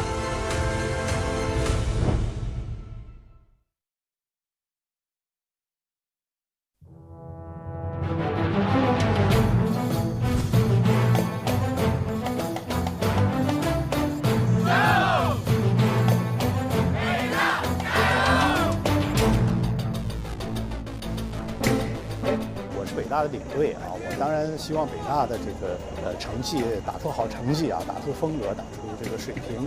我们希望的是总体而言，在交流，在这个互相切磋技艺，在这个增进和其他兄弟院校啊，还有这个跟我们社会市民跟方方面面吧。我们喊这个加油，其实是不仅仅是对北大的队加油，我们是对所有的队加油，对那个。所有兄弟院校的所有参赛的队伍。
深圳市委市政府坚强领导，秦伟忠市长亲自策划、部署和推动成立的深圳西丽湖国际科教城 X9 高校院所联盟赛艇联赛已成功举办3届，在大沙河、毛洲河和大学城等水域，吸引了33支队伍、900余名选手劈波斩浪。院士、教授、科研人员与学子奋楫争先，以体育为媒，共谋发展新篇。深圳积极推进高等教育对外交流，创新观念政策，构建国际合作网络，为全球教育资源共享与交流提供平台。2025年，由深圳市教育局牵头，北京大学深圳研究生院、南山区人民政府、光明区人民政府承办的第4届 X9 高校院所联盟赛艇联赛即将焕新呈现，澎湃启航。C9 高校、粤港澳大湾区高校相继加盟，为赛事注入新活力。牛津大学、剑桥大学、加利福尼亚大学伯克利分校、悉尼大学同场竞技。世界一甲挺进未来，赛事规模、吸引力、影响力持续扩大。在深圳这片改革开放的热土上，年轻联盟与世界名校、年轻联赛与传统赛事交相辉映，续写传奇。深圳科教、体育与生态的融合发展与国际视野在赛事中充分展现。深圳 X9 赛艇联赛以赛艇为媒，架起国际国内科教协同创新桥梁，以创新为奖，推动深圳教育向新质生产力跃迁，振兴科教向新竞发。深圳高校朋友圈不断扩容提质，为全球科教合作提供中国样本。包容、开放、国际，科研文化基因正在深植深圳。挺立潮头再出发，湾区竞发正当时。2025第4届 X9 赛艇联赛，让世界看中国。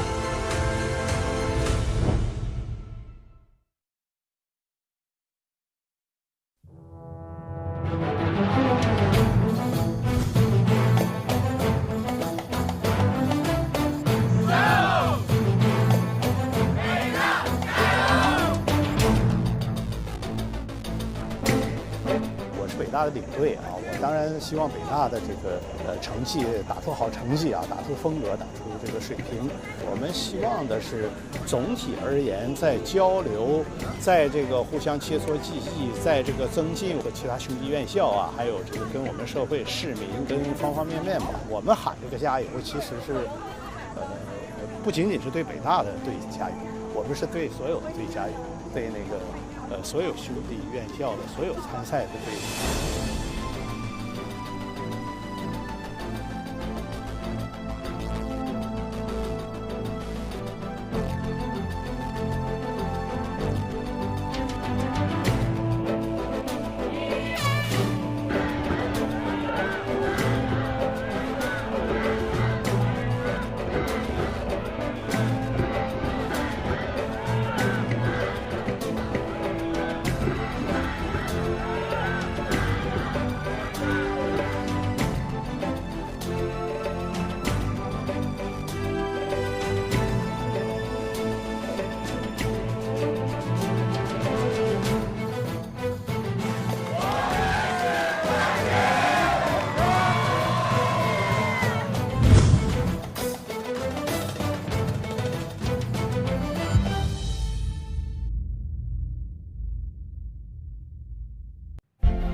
镇市委市政府坚强领导，秦伟忠市长亲自策划、部署和推动成立的深圳西丽湖国际科教城 X9 高校院所联盟赛艇联赛已成功举办3届，在大沙河、毛洲河和大学城等水域，吸引了33支队伍、900余名选手劈波斩浪。院士、教授、科研人员与学子奋楫争先，以体育为媒，共谋发展新篇。深圳积极推进高等教育对外交流，创新观念政策，构建国际合作网络，为全球教育资源共享与交流提供平台。2025年，由深圳市教育局牵头，北京大学深圳研究生院、南山区人民政府、光明区人民政府承办的第4届 X9 高校院所联盟赛艇联赛即将焕新呈现，澎湃启航。C9 高校、粤港澳大湾区高校相继加盟，为赛事注入新活力。牛津大学、剑桥大学、加利福尼亚大学伯克利分校、悉尼大学同场竞技。世界一甲挺进未来，赛事规模、吸引力、影响力持续扩大。在深圳这片改革开放的热土上，年轻联盟与世界名校、年轻联赛与传统赛事交相辉映，续写传奇。深圳科教、体育与生态的融合发展与国际视野，在赛事中充分展现。深圳 X9 赛艇联赛以赛艇为媒，架起国际国内科教协同创新桥梁，以创新为奖，推动深圳教育向新质生产力跃迁，振兴科教向新竞发。深圳高校朋友圈不断扩容提质，为全球科教合作提供中国样本。包容、开放、国际，科研文化基因正在深植深圳。挺立潮头再出发，湾区竞发正当时。2025第4届 X9 赛艇联赛，让世界看中国。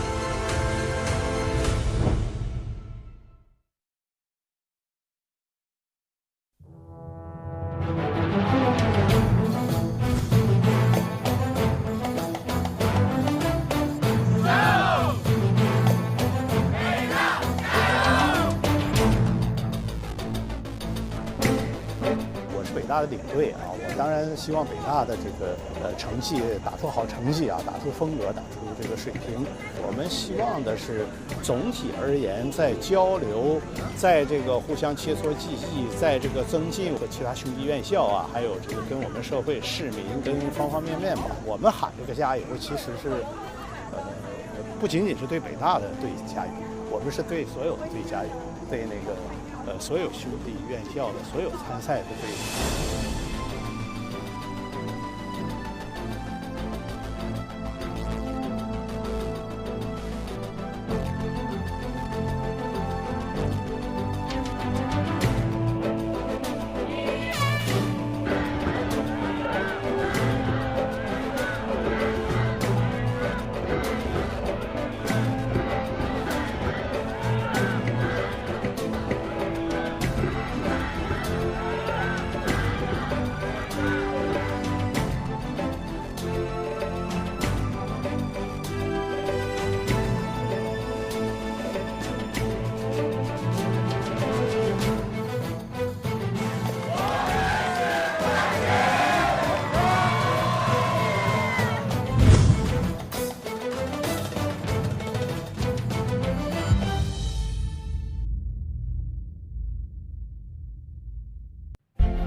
深圳市委市政府坚强领导，秦伟忠市长亲自策划、部署和推动成立的深圳西丽湖国际科教城 X9 高校院所联盟赛艇联赛已成功举办3届，在大沙河、毛洲河和大学城等水域，吸引了33支队伍、900余名选手劈波斩浪。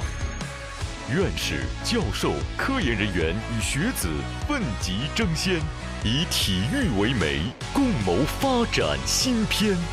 深圳积极推进高等教育对外交流，创新观念政策，构建国际合作网络，为全球教育资源共享与交流提供平台。2025年，由深圳市教育局牵头，北京大学深圳研究生院、南山区人民政府、光明区人民政府承办的第4届 X9 高校院所联盟赛艇联赛即将焕新呈现，澎湃启航。C9 高校、粤港澳大湾区高校相继加盟，为赛事注入新活力。牛津大学、剑桥大学、加利福尼亚大学伯克利分校、悉尼大学同场竞技。世界一奖挺进未来，赛事规模、吸引力、影响力持续扩大。在深圳这片改革开放的热土上，年轻联盟与世界名校、年轻联赛与传统赛事交相辉映，续写传奇。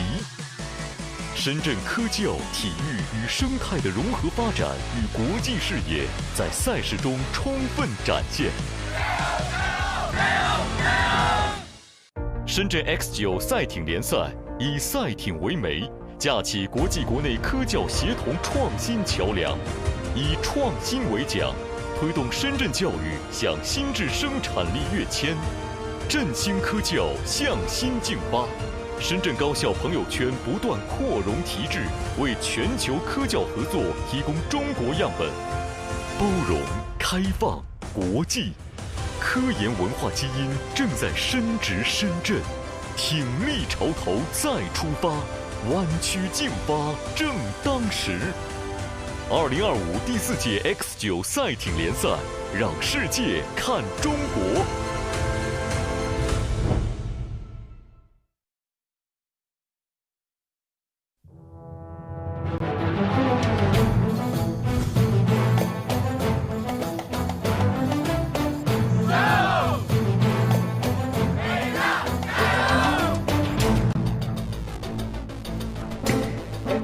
北大的领队啊，我当然希望北大的这个成绩打出好成绩啊，打出风格，打出这个水平。我们希望的是总体而言，在交流，在这个互相切磋技艺，在这个增进和其他兄弟院校啊，还有这个跟我们社会市民跟方方面面吧。我们喊这个加油，其实是不仅仅是对北大的队加油，我们是对所有的队加油，对那个。所有兄弟院校的所有参赛的队伍。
Continue to focus on the competition. Now we're in the Dasha River, thanks to SEMG and also official account. Now they are doing the live streaming and also the relay. So if you come to the site, it's very good to see everyone again. Especially you can check about every rowers and also their vigor and enthusiasm. But also through our live streaming carried out by SEMG, you can also pay close attention to it and follow closely. Okay, just now we have covered preliminary. So in the preliminary session, for the audience who stay tuned and also what is the feelings, well, actually two highlights I would like to explain a little bit. First, in such a hot weather, it's almost simmering hot, especially against this situation. We notice the athlete has done a perfect job, especially such as Shenzhen University and Overseas University. The showcase what is a true athlete, especially this is a fourth year. I noticed everyone they have done a really good job and pulled off, just like I mentioned about legacy, the culture about rowing. So apart from the competition, the score they get, I think they all focus on one thing, that is make sure the legacy are going to be appreciated. They not only get really good skills, but also the score is not the only thing that I own.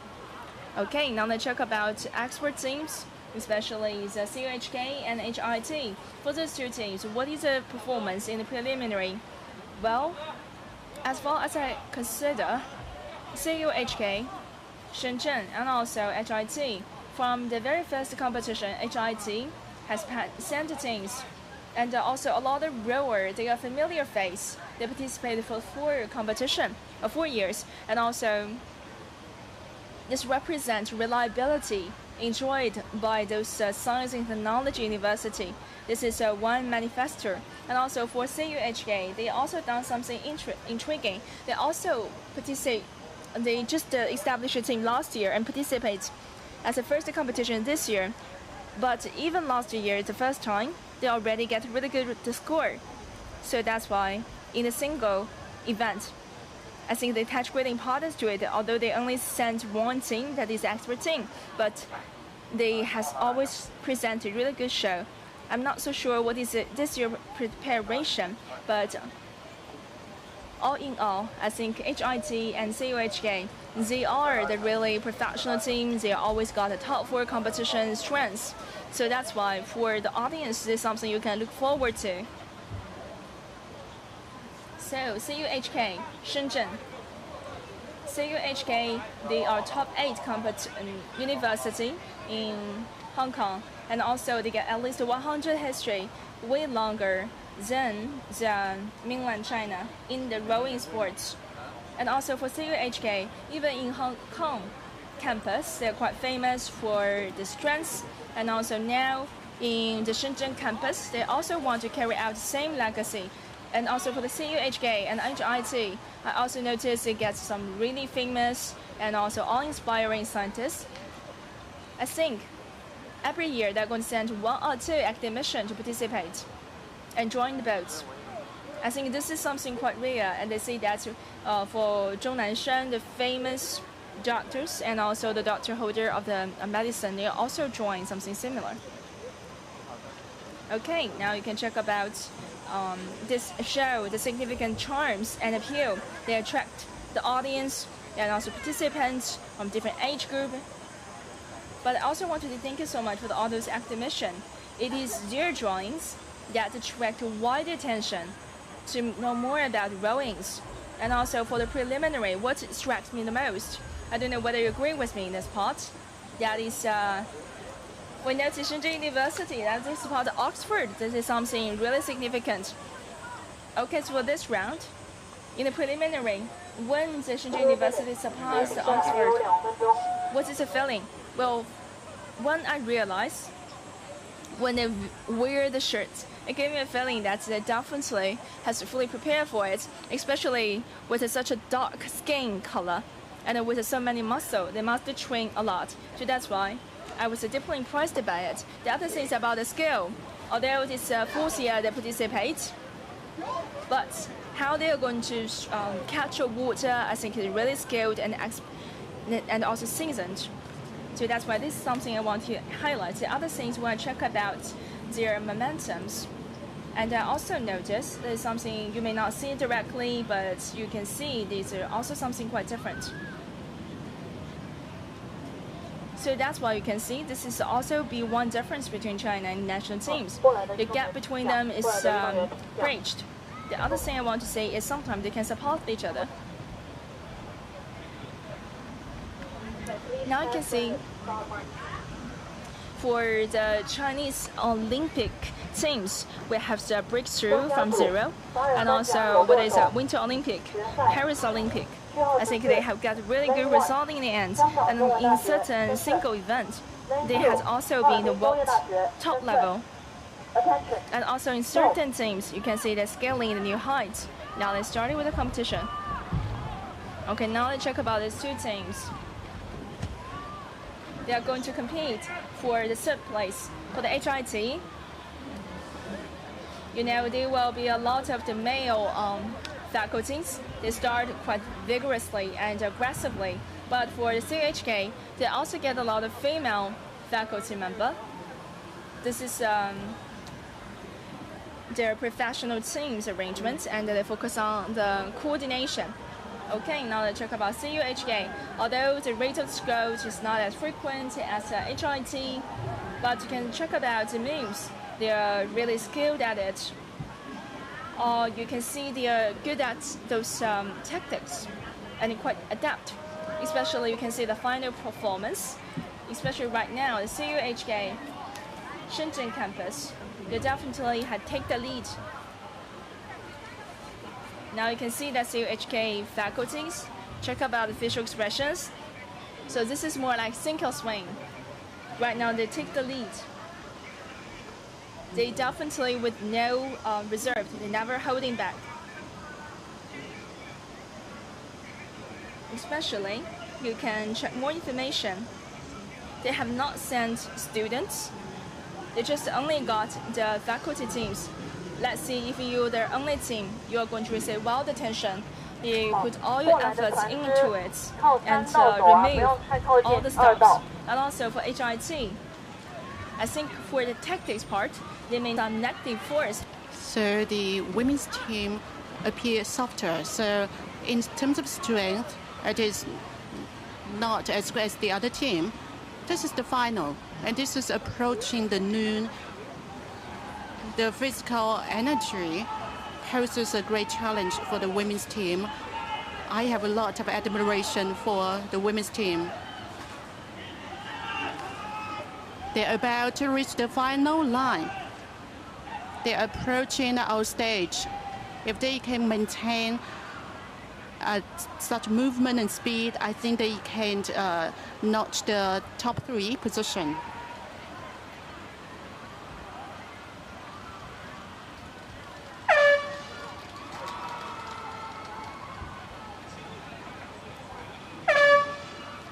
CUHK Shenzhen's experts seem to be very excited to manage to get number 3. Just now I asked you a question. After viewing the race against Oxford and Cambridge team, just like you say, they seemed to be floating under water, but the Chinese team seemed to enter the water deeper, because physically, the deeper the oil goes into the water, the more resistance you have and the bigger propelling force from the water for your boat. But for Oxford and Cambridge teams, the oils do not enter the water at a very deep level. Is this a contradiction or paradox? I don't think it's a paradox. So this oil is in the shape of an X, but the oil is not a very straight in shape. It's like a spoon. It is curved that enables to catch the water very well.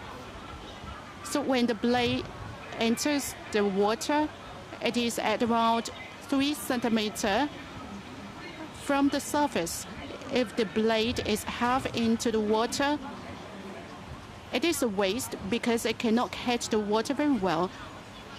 But it costs you some time for you to get into the water and drive it or extract it. Yes, the deeper you go into the water, the more time it takes to ride. Yes, for example, it goes deeper 1 meter into the water. That may not help. So the perfect stroke is that the blade stay close to the surface of the water as much as possible. At the same time, the rower can strive at a good distance. While it's a STEM university, so they focus a lot on these details or technique.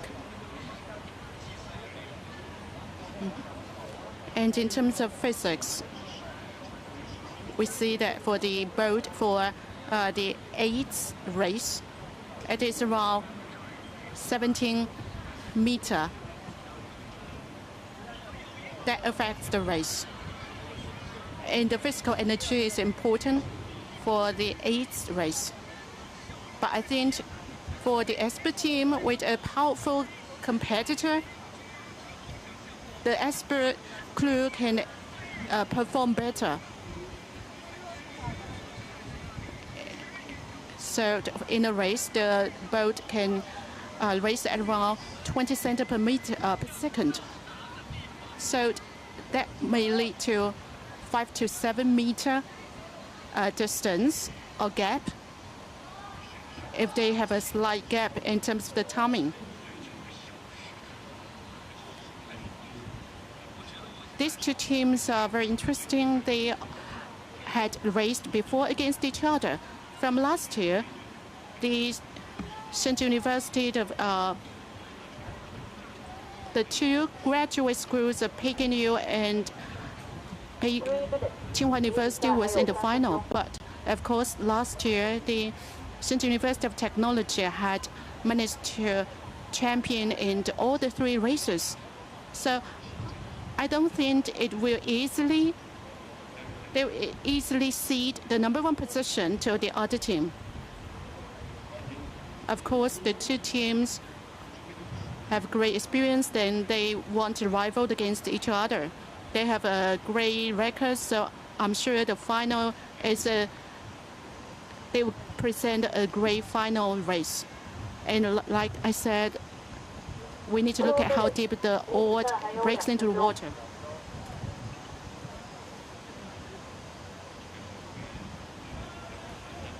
They're about to start. The oxen is sending the reminder. Now the blades are well prepared. Now normally what would the coxswain talk to the rowers at this time? Before they start, he will communicate to the rowers based on his judgment of the condition of the race. He may tell them number 1, number 3, what specific steps we should take in this race. In the position number 1, number 2, already have moved the oars. The oxen would normally instruct the number 1, number 2 positions to make some adjustment. For example, he asked the number 1, number 2 position to adjust the direction so that the boat has a perfect direction. The more we talked about it, more intriguing the coxswain role is to me.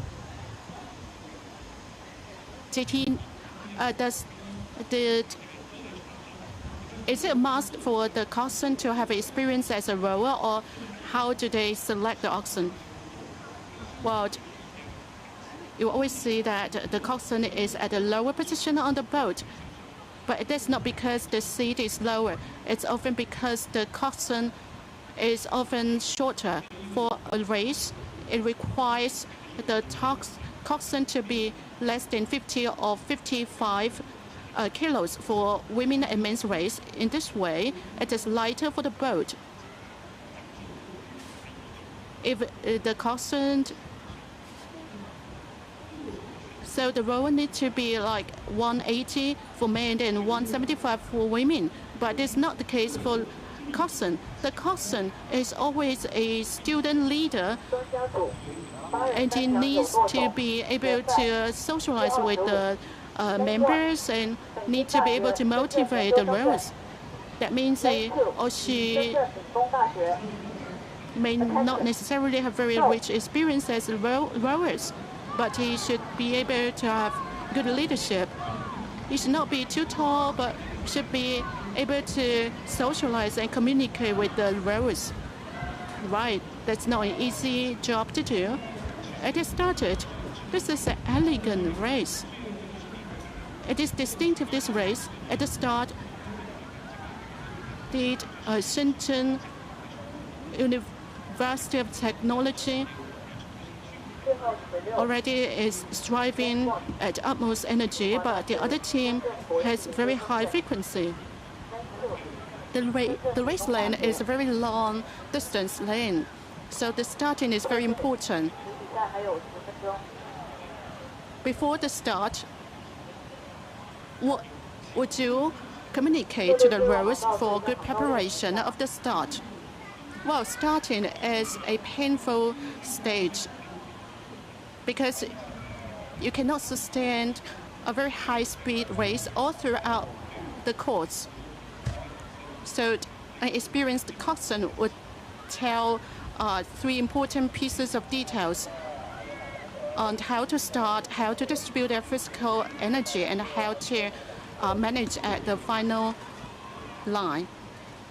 Right, this is what the coxswain would talk to the rowers. He would remind a rower at a certain position on how to start and how to make the stroke. You see, their movements are very consistent. From the camera in the air, you already see that the team is floating like a bird. It is very light. Their movements are very consistent, but I think they are reaching the limit of physical energy from the look on their face. They are making faster strokes, though already they have outperformed the other team. I think they want to have a better record. They are changing the frequency. This is a decision they made before they start. Always say that this is a must, this is a requirement. So is this a decision they made before they start, or this is an instruction sent by the coxswain at a certain point? Of course, the coxswain and the rowers have reached the consensus before they start. I'm sure about it. But on the water, the coxswain will make all the final decisions. No matter what instruction he or the coxswain sends, the rowers must comply, must follow the instruction, regardless of what happens. The coxswain is like captain. The final is a beautiful race because the Shenzhen University of Technology team is elegant and professional. And it has outperforms the other team by quite a lot. That means it is really an excellent team. 离比赛还有6分钟。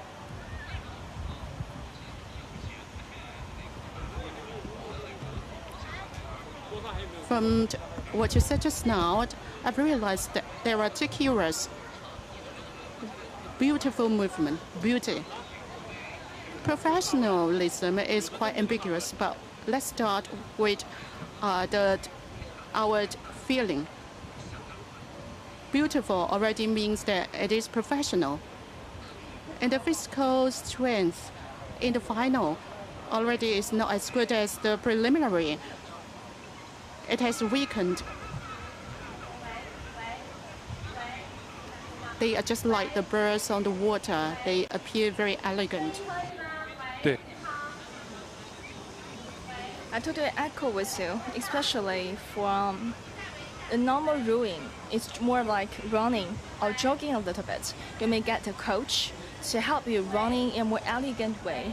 So that's why every stroke, if you are going to reserve a little bit strength, definitely there will be a really good way. So that's why during the training, sometimes the coach asks you not only to use the skill, rather than only to strike the all with all your power. So that's why there will be a balance among all the factors. So what you need to do is make sure you will not be affected by the material use or you're going to strike or the weather. So that's why for really good cold swings, they are going to help you to maintain in the good moves, especially just a marathon. You are going to be reminded by coach that make sure you are going to run in the right way and posture, especially when your strengths are going to win. I think the willingness and also your stamina will also be important, especially for a lot of athletes. You can see they're going to be strong, supported by the strong character and also integrity. So that's why you can see the potential has been triggered at this very moment. This is how the coach and also the coaching are going to stimulate everyone, motivate people. Of course, you mentioned that sometimes you're going to use a keyword to describe about the tactics, such as sometimes this tactic has been named after the certain athlete. Anything like this? Of course, in the rowing, there are some terms like you mentioned. In China, in competitive athlete or competitive sports, we notice we has been deeply affected, influenced by like the Croatia, etc. And also the Soviet Union. I still remember there will be the Romania's role. It means that it has been used by Romania national athlete. They're really standardized. They focus on the ROM and accurate.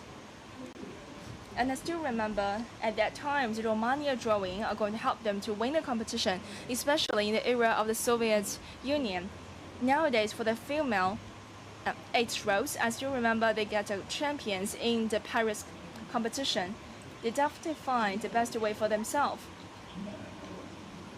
And now if we mention about the Italian stroke, just like the Italian suit, are going to win the reputations. Whenever it mentions about Italian stroke, actually the posture or like the body shape is quite similar to Asian. But when they get a really good score in other competition, they focus on the really fast, and also the stroke rate is really high. So that's why they mention about the Italian stroke. The other thing is the German stroke. Whenever you mention about the German style, they're going to remind you about the height, etc. Whether it's about the forward in the soccer, they focus on something similar. Of course, if they're going to get a really big movement range, you're going to get your own edge. However, they are going to bring low your stroke rate. So that's why they are going to focus on the leg, which means they are going to control how you're going to lean backwards. So that's why they are going to name the certain tricks or tactics after the country's name. So such as if you focus on Italian style, and then when they get on the boat, they are going to use the same tactics. So we're looking forward that in future, there will be some tactics named after Shenzhen. Well, actually, I mean that it's named after the city. Now I got it. So just like the check about the mainland university, whether it's the civil education campus or the other participants, any characteristic you have captured or any rowing style you believe it has been quite innovative and novel. 2 minutes，离比赛还有2分钟。 So with more expertise and know-how accumulated, they are going to make sure that they take all the good thing in. And also for the Tsinghua University, for that team, I want to mention one thing. First, since they got more male rower, so that's why in the trainings, I think they got really good foundations. And you can see they're more muscular and more strong in their body shapes and body figures. Especially, you notice more like a German style. They lean towards about the German style.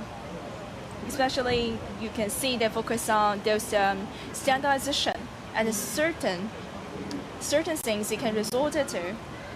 It gives you a feeling that quite similar to the German style, but for the Shenzhen University, especially you can check about they also enjoy the edge in the body figure, but they're also more aggressive especially they use a really high frequency to lead to the relatively high stroke rates. That's how they are going to make use about their body figure. And notice some of them come from certain minority groups, such as a Weaver.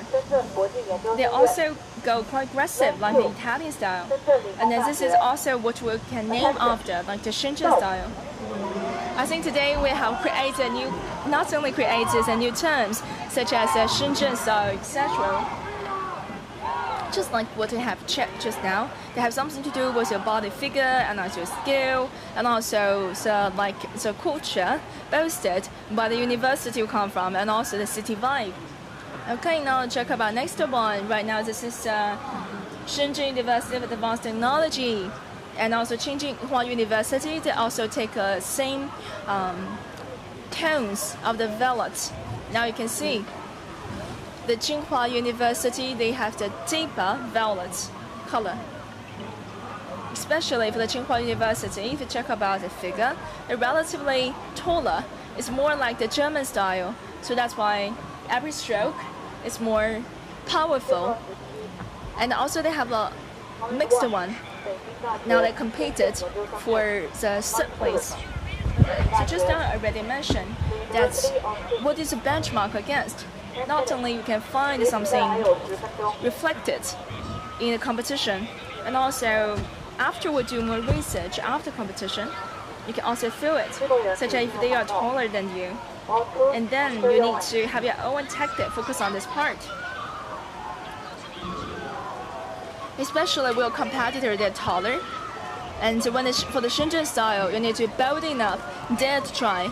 So what is the tactic you need to adjust it? Well, this is interesting. Good question.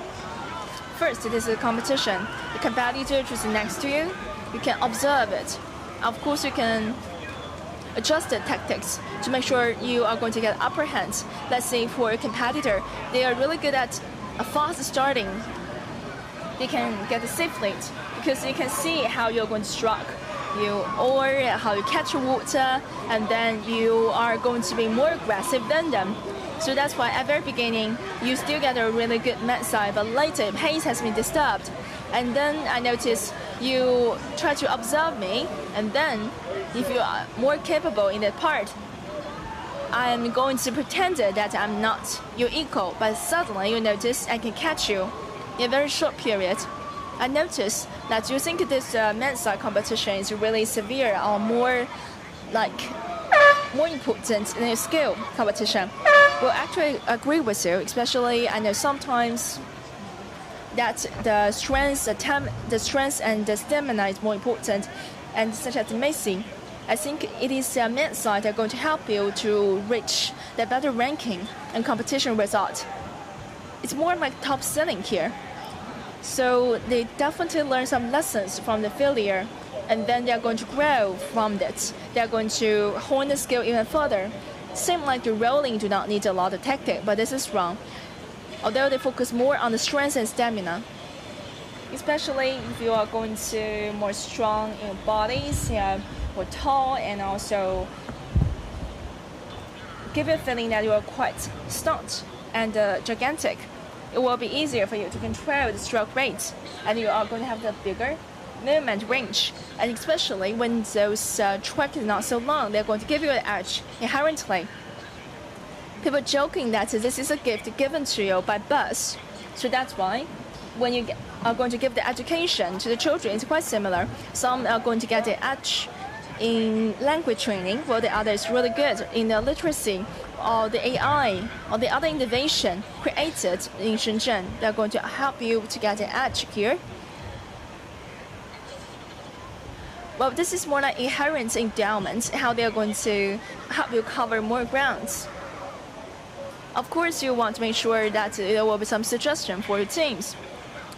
May I ask you to give one or two suggestions to other teams, especially when they're facing taller and stronger competitors? Should they increase the stroke rate? Or like the posture you are going to take? Or anything you can adjust it so that you are going to still be their equal? Well, there are actually something you can resort to before. And for your reference, in the Asian competition, I noted two countries you need to pay attention to. One is Hong Kong SAR, the other is Japan. They use their own throwing capability, and I noticed they focus on the fast speed, especially the springs frequency are going to be the trumping card. So especially, let's say you are not so taller, but when you're going to repeat it with a higher frequency, you will notice like you are going to control your mass. So that's why they are going to be more demanding for the collaboration and cooperation among team. Wherever you mention Oriental country and Japan, they focus on the awareness about the teams and teamwork, etc. They focus on the collaboration with high frequency. They want to make sure the team play well. Although you may not get your edge with your height, but you can make sure they're going to serve for your benefit. So definitely, there are two sides of the coins. Of course, when you increase their frequency, they may lead to the messy situation. So that's why you need to weigh against the risk and the result. And during the exercise, you need to solve the problem in repeated exercise and training. You know, sometimes, if the sports are going to lean towards those kind of the body figure advantage, I think there will be no meaning to participate in any sports. So all in all, you're going to focus on whether you are going to train for it, you are going to have the faster decision making, which are going to give you an edge. So we really like the passions. We also like those result generated by the opportunity. Well, actually, you can see it's already drizzle a little bit. They're going to cool down the temperature. They're also going to be really good edge for the competitors, especially with the drizzles. They don't need to worry about it. They're also going to feel more comfortable in the situation, which means during the sprint, they're going to perform better. Well, when you mention about the points, another detail I want to emphasize, I noticed before start, a lot of those rowers, they're going to put water on the skin. Yes, because they're super hot and they need to help them to adjust to it.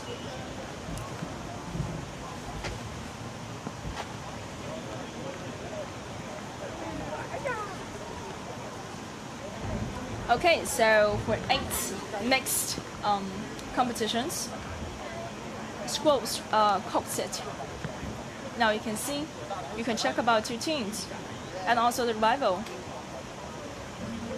UC Berkeley, well, this is a strong team. They take each other head on, especially female competitors. Well, you can see they got a really pretty face. So we're joking that you not only get a really good face, but also you're really good at the competitions. So let me explain a little bit why we get such a bit of a screenshot and camera shot. Because today, thanks to SEMG and also the official live streaming account, they are going to capture those really good shot and highlight. But of course, thanks to SEMG, they're also going to help you to see all those best highlight shots. We wish you are going to observe the same competition from different shots and angle. Okay, now you can check about the Peking University. I think they got the signature color. That is yellow and also the white, and this is for UC Berkeley, and well, the red represents the Peking University. So UC Berkeley, as a top-notch research-based university, they always focus on this really good competition. They are the world top 15. If you are going to be enrolled by UC Berkeley, I think this is almost the best moment for your family, especially in a lightweight competition. I think UC Berkeley is not only the best team in USA, and also they have output a lot of the top-notch athletes for the national team of the USA. Now you can check about the facial expression shots. I think you also come from the same competition. So may I ask you what is your feelings, and also especially when people racing at the boats, on the boat. What is it feeling, and also what do you think about? Well, it reminds me about something from Mr. Mao Zedong. So you are going to take it seriously, but also you're going to take a chill vibe. You are going to think that you stick with your competitor and teammates. You're going to be responsive, but you also take it seriously. And you also need to take a relatively relaxed vibe. So this is something to strike a balance. It's also really, complicated. You need to find something that are going to really good for your teams. Now you can check about here. This is a different race. At the start, the two teams are aggressive at the start, but UC Berkeley team already outperforms at the start. It doesn't mean that the Peking U team is not very excellent. Yes, the first team is leading the other, but not by a lot. UC Berkeley appears very elegant, and that stroke frequency is very high. I can see that they have a lot of composure in the race. So we see that the rowers are very tall, but good athletes magically always present a very straight look, a very straight posture. Just like the top runner, they always appear very light in the race. Yes, and they're just like the superstars who always appear very dazzling and radiating on the stage. Yes, these top rowers appear as floating on the water. Beautiful movements. Looks like that the rowers do not exert a lot of energy, and the boats are pulling them ahead. They look very effortless. I feel that there is no clear cut between two movements. It appears very smooth. Yes, it is as flowy as the water. At the sprint, UC Berkeley, a top university from the US, reached the final line at first. Peking U was the champion of the last race, but now the frequency of stroke is a little bit slower compared to the UC Berkeley.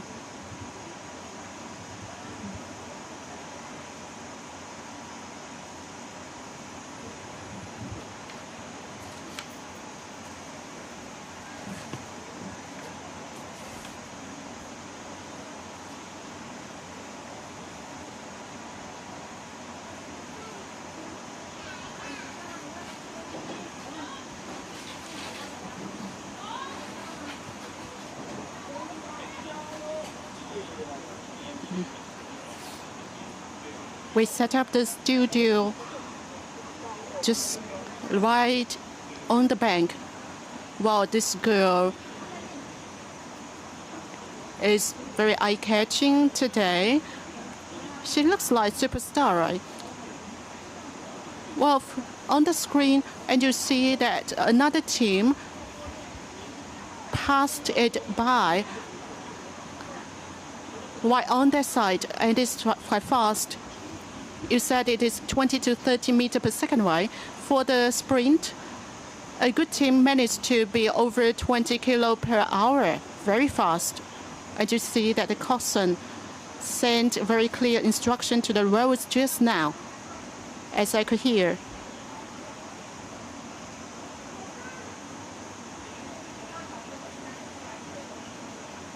The weather is now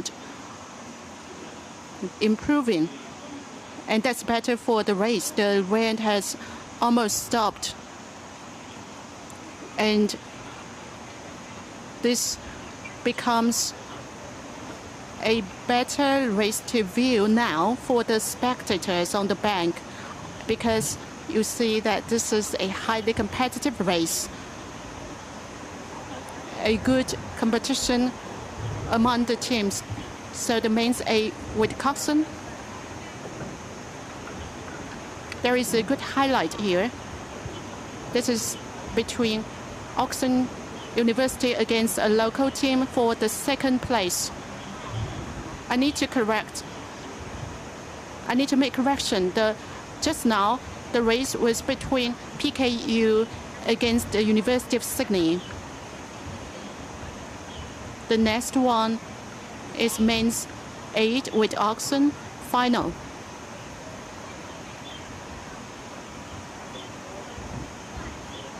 3道的运动员尽快滑离起点区域。3道的运动员。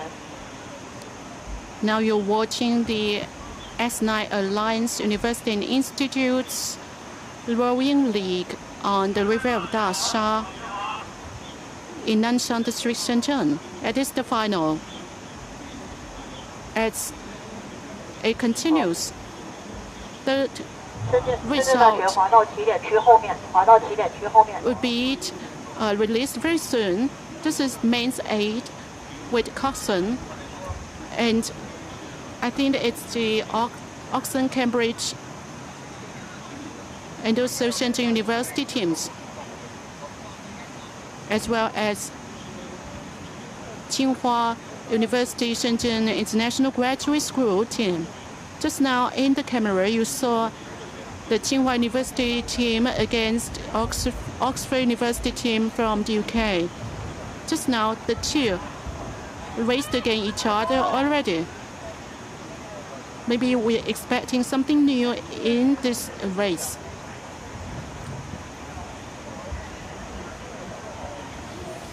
Looking back, we see a long history is an advantage in itself, but a young team or young university can sometimes present a very good record, amazing record, amid a tense competition. You see that in the past few years, we see that the techniques or skills of rowing has evolved. The boat in the early days was made of wood, but now it is made of later of glass steel, but now the material has evolved into carbon fiber.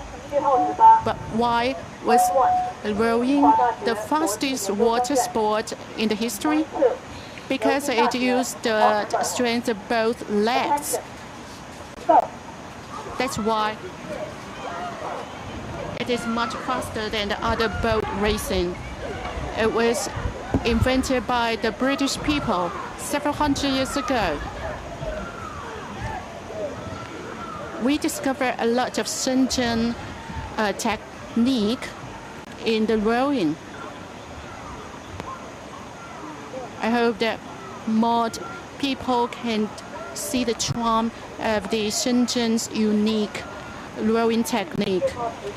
Oxford is outperformed mean a little bit. From the camera, you see the purple team, the Tsinghua University team, now managed to catch up and outperform a little bit. A beautiful movement. The Tsinghua University team made very beautiful movement. This is the race, this is the competition for the third place. It will decide which team can get to the stage. So the joy of competing for third place is bigger than that for the second place. Oxford now managed to catch up. Previously, these two were neck to neck, but at the sprint, the other team managed to catch up. Do you think that at this stage is their experience or other factor working in this phase? I don't, because I didn't see any mistake from both teams. The two teams were making a good performance. But in terms of movement, Oxford is doing better on one thing. So very fast, as you can see, their strength of the oars or on the legs are better. The Tsinghua University team do not have as good strength or energy on the legs. Although the frequency is the same, but with different energy or strength on the legs for each stroke, the result may be slightly different. Wow, what a pity. I think that's a wise statement. The movement seemed to be very similar, but the final result would really decide the final result. Third, half of the movement, that is the extraction or the recovery phase, does not make a real propelling effect. At this stage, only when you have really good physical strength and make a longer distance at the recovery can you manage to perform better. So the Oxford University does better for the recovery phase.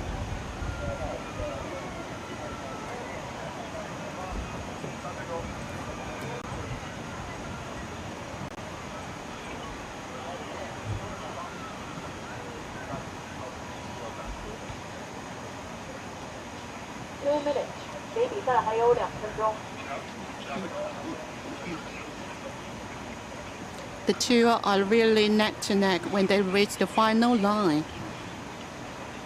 But I feel that decides the final result only at the sprint phase. Yes, that's about the second half, in which the Oxford team managed to expand its leading position. This is the most competitive, with Cambridge University against Shenzhen University, the Shenzhen style technique against the Cambridge University technique with 200 years history. Let's see which one can win, the centenary team or the young team. The Shenzhen University rowers no doubt have very good physical shape and powerful strength. The camera shows that Cambridge University is in a leading position. You see that the frequency is similar between the two, but you can clearly feel that as a professional team, Oxford team are very light when they release the ore from the water. The lighter they extract from the water, the lighter they can make the cycle, the lighter they can enter the water. Of course, they are working hard from the facial look, but they sometimes relax at the right timing. So what is the good timing? To be relaxed and to be more tense. In the UK, when I encountered Steve Ray, and he told me that from the 20 years of rowing, he told me that the better stroke is always the next stroke. That's a great and wise saying. He's repeated that stroke, that movement for more than tens of thousands of times, but he said that the better stroke is always the next stroke. That means he's always enjoying the sport. They are making elegant movement. The Shenzhen University rowers are working hard, but the other team sometimes relax and sometimes make tense movement at a very good timing. Well, the spring means that they need to reserve the energy for the final phase. So the Shenzhen University team, although working very hard, became less smooth. We need to learn from the other team on this aspect. We need to release very smooth movement from the energy.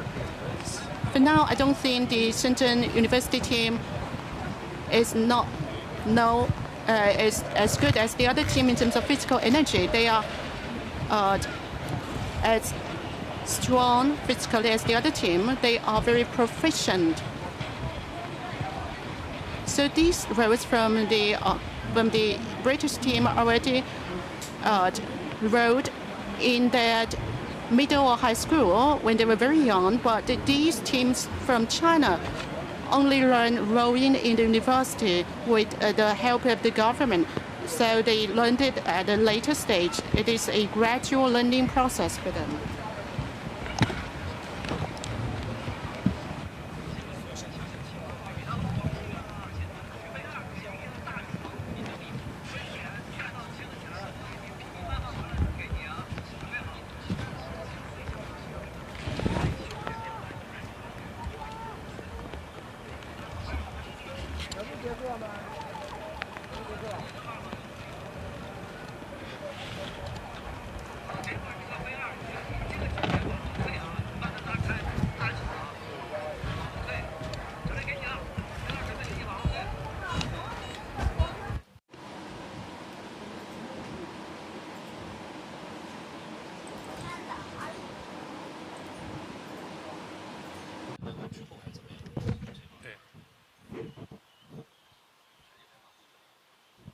对对。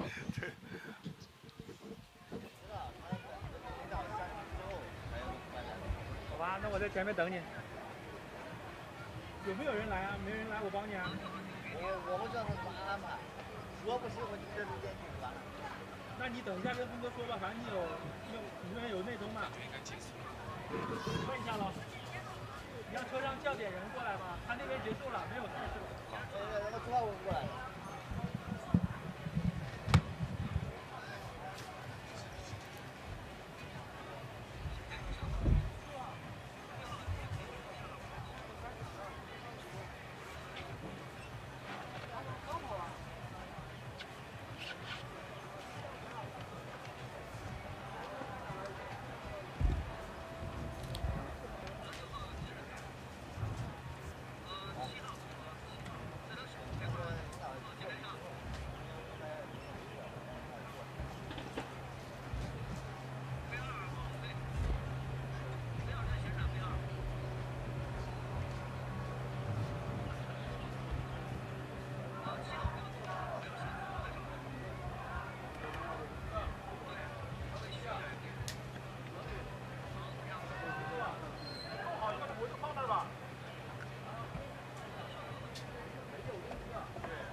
先入座。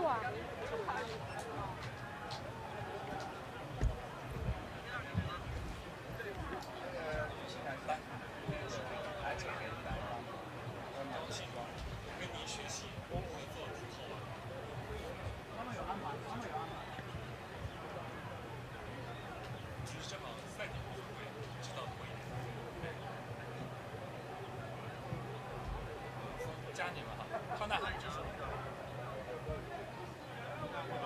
像你再跟我说。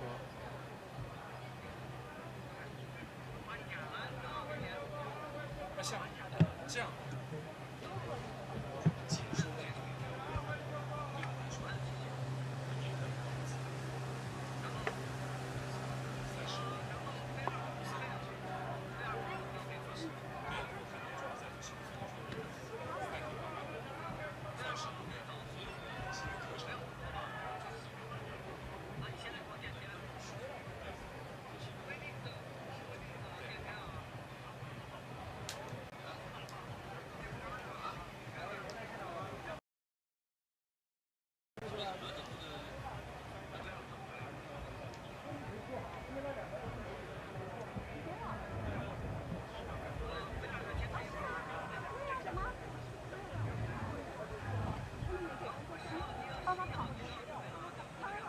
12号。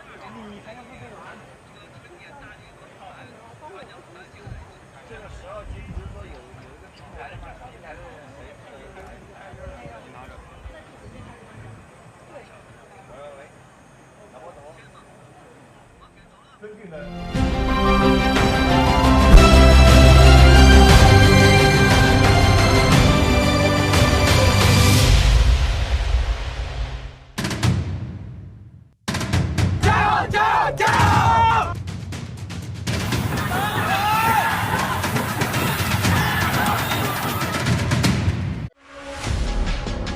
深圳市委市政府坚强领导，秦伟忠市长亲自策划、部署和推动成立的深圳西丽湖国际科教城 X9 高校院所联盟赛艇联赛已成功举办3届，在大沙河、毛洲河和大学城等水域，吸引了33支队伍、900余名选手劈波斩浪。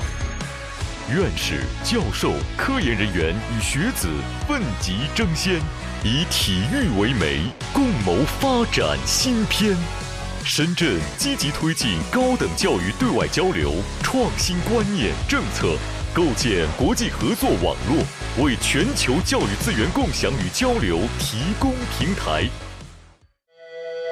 2025年，由深圳市教育局牵头，北京大学深圳研究生院、南山区人民政府、光明区人民政府承办的第4届 X9 高校院所联盟赛艇联赛即将焕新呈现，澎湃启航。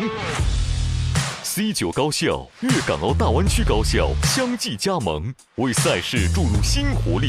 牛津大学、剑桥大学、加利福尼亚大学伯克利分校、悉尼大学同场竞技。世界一甲，挺进未来，赛事规模、吸引力、影响力持续扩大。在深圳这片改革开放的热土上，年轻联盟与世界名校、年轻联赛与传统赛事交相辉映，续写传奇。深圳科教、体育与生态的融合发展与国际视野在赛事中充分展现。深圳 X9 赛艇联赛以赛艇为媒，架起国际国内科教协同创新桥梁，以创新为奖，推动深圳教育向新质生产力跃迁，振兴科教向新竞发。深圳高校朋友圈不断扩容提质，为全球科教合作提供中国样本。包容、开放、国际，科研文化基因正在深植深圳。挺立潮头再出发，湾区竞发正当时。2025第4届 X9 赛艇联赛，让世界看中国。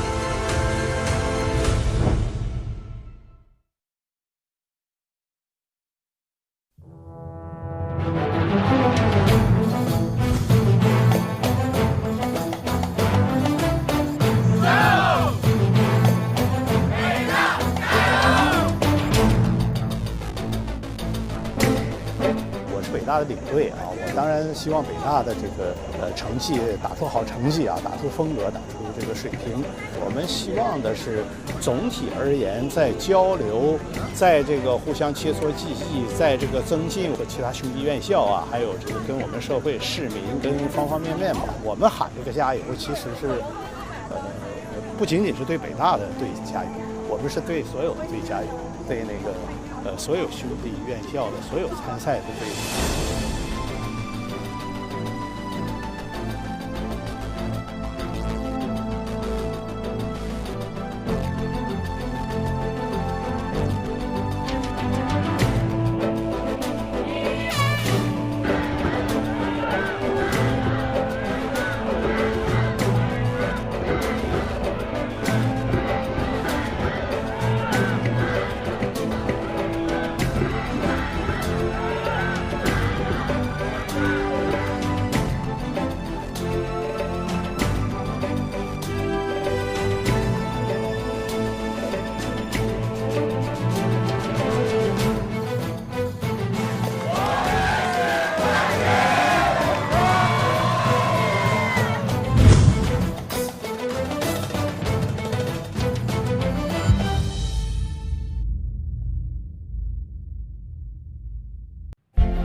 深圳市委市政府坚强领导，秦伟忠市长亲自策划、部署和推动成立的深圳西丽湖国际科教城 X9 高校院所联盟赛艇联赛已成功举办3届，在大沙河、毛洲河和大学城等水域，吸引了33支队伍、900余名选手劈波斩浪。院士、教授、科研人员与学子奋楫争先，以体育为媒，共谋发展新篇。深圳积极推进高等教育对外交流，创新观念政策，构建国际合作网络，为全球教育资源共享与交流提供平台。2025年，由深圳市教育局牵头，北京大学深圳研究生院、南山区人民政府、光明区人民政府承办的第4届 X9 高校院所联盟赛艇联赛即将焕新呈现，澎湃启航。C9 高校、粤港澳大湾区高校相继加盟，为赛事注入新活力。牛津大学、剑桥大学、加利福尼亚大学伯克利分校、悉尼大学同场竞技。世界一甲，挺进未来，赛事规模、吸引力、影响力持续扩大。在深圳这片改革开放的热土上，年轻联盟与世界名校、年轻联赛与传统赛事交相辉映，续写传奇。深圳科教、体育与生态的融合发展与国际视野在赛事中充分展现。深圳 X9 赛艇联赛以赛艇为媒，架起国际国内科教协同创新桥梁，以创新为奖，推动深圳教育向新质生产力跃迁，振兴科教向新竞发。深圳高校朋友圈联盟第4届赛艇联赛南山大沙河站，我是主持人葛云阳，来自北京大学深圳研究生院信息工程学院。我是主持人温明珠，来自北京大学深圳研究生院国际法学院，欢迎大家的到来。赛艇运动是最能体现团队精神的体育项目之一，在世界各国大学中普及度很高，被誉为名校交流语言。在深圳市人民政府的领导下， X9 高校院所联盟赛艇联赛自2022年首次举办以来，已经成为深圳体教融合、科教融汇的一张亮丽名片。本届赛艇联赛将在前3届立足深圳、影响全国、走向国际的基础上，让世界看中国。是的，首先请允许我介绍莅临本次颁奖仪式的领导嘉宾，他们是深圳市委副书记、市长秦伟忠先生，欢迎您。北京大学党委常委、常务副校长、北京大学深圳研究生院院长张景院士，欢迎您。深圳市政府秘书长办公厅主任卢文鹏先生，欢迎您。深圳市政府副秘书长吴军女士，欢迎您的到来。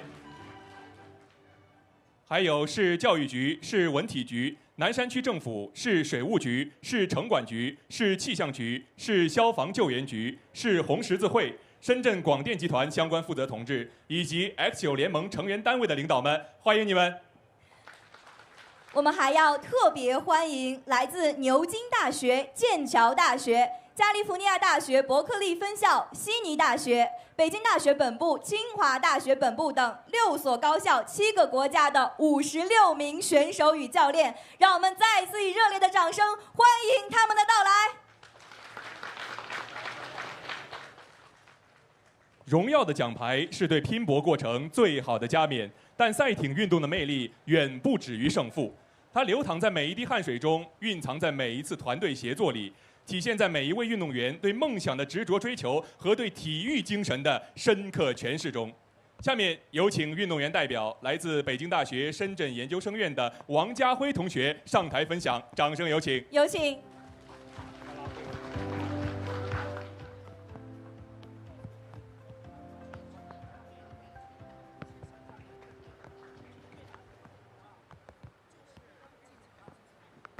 尊敬的各位领导、全球讲友以及所有朋友们，大家好，我是北京大学深圳的王家辉。今天能代表运动员们在此发言，我深感荣幸。赛艇是一项凝聚汗水与信念的运动，每一桨划破水面的瞬间，既是力量与的结合，也是默契与拼搏的交响。此刻，我们来自五湖四海、世界各地，相聚于深圳，在这碧波之上，展现无限活力。在此，我代表北京大学深圳研究生院赛艇队，向所有奋力拼搏、来自世界各地的运动员们致敬。北大精神赋予我们开放包容，深圳特质激励我们敢为人先。作为北大学子，在深圳这座全球瞩目的创新之都，带着这双重使命，我们时刻在演绎着追求卓越的速度与激情，不断要求自己在学海中奋勇争先，在人生赛道上如赛艇般坚韧协作，勇立潮头。今天，我们不仅仅是在大沙河上竞技，更是在向深圳、向世界展示深圳这座充满机遇、活力四射、拥抱未来的城市。希望通过我们的讲声，让世界听到深圳的心跳，看见来自中国青年的澎湃活力和青春魅力。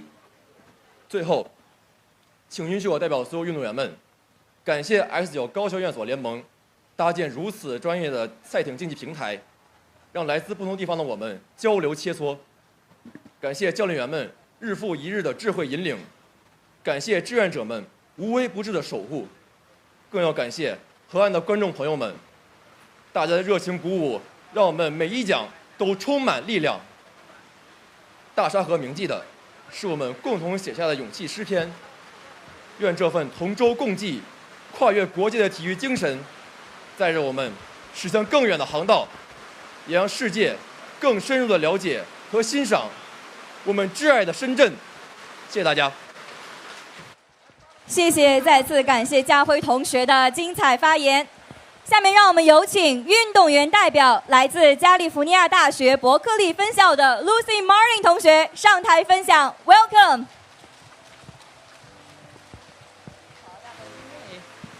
Dear organizers, esteemed coaches, fearless rowers, and all the rowing enthusiasts. Good morning. I'm Lucy Martin from the California Lightweight Rowing. Thank you to the X9 Alliance of Universities and Research Institutes, Zili Lake International Sciensity Tech City, for such a kind invitation. It's a great honor to represent our team and compete here in China at such a world-class regatta. As our oars slice through the Dasha River, I am deeply honored to speak on behalf of all international teams. As our boat glided across the Dasha River in Nanshan, I felt more than the strength of the current. I felt the resonance of cultures. Arms of different skin tones pulled together in perfect rhythm. Voices in different languages boiling at the same spirit. Here, sport needed no translation, for striving is the mother tongue of youth worldwide. We take home treasures beyond medals. To all our competitors, you redefine sportsmanship by chasing limits beyond wins or losses. We cherish these bonds forged in spray, friendships transcending borders, outlasting races. May this unity, carried by our oars, propel us toward a future of peace, progress, and shared purpose. Thank you. Thank you. 再次感谢两位同学的精彩发言。接下来我们将进入激动人心的颁奖环节。首先要颁发的是单项赛的季军奖项。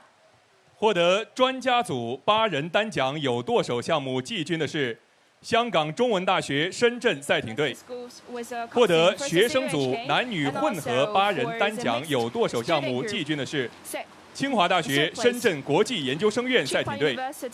获得学生组男子8人单桨有舵手项目季军的是清华大学深圳国际研究生院赛艇队。有请获奖队伍代表上台领奖。掌声有请深圳市政府秘书长办公厅主任卢文鹏先生登场。Who's the secretariat from the Shenzhen municipality to join me on stage to present the mascot and also the medal, please.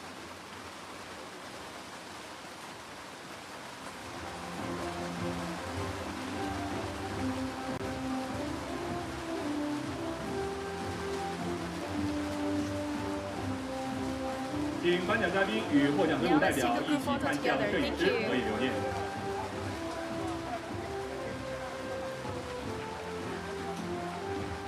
谢谢给予他们一些掌声鼓励，看到他们也非常的激动。再次感谢我们的颁奖嘉宾，也恭喜获奖队伍，请大家多多休息。Thank you so much, everyone. 下面要颁发的是单项赛的亚军奖项。 获得专家组8人单桨有舵手项目亚军的是深圳理工大学中国科学院深圳 University of Advanced Technology.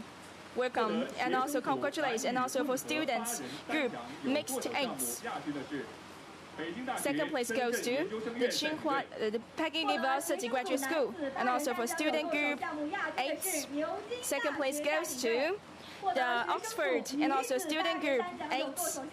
Second place goes to HIT Shenzhen campus. Congratulations.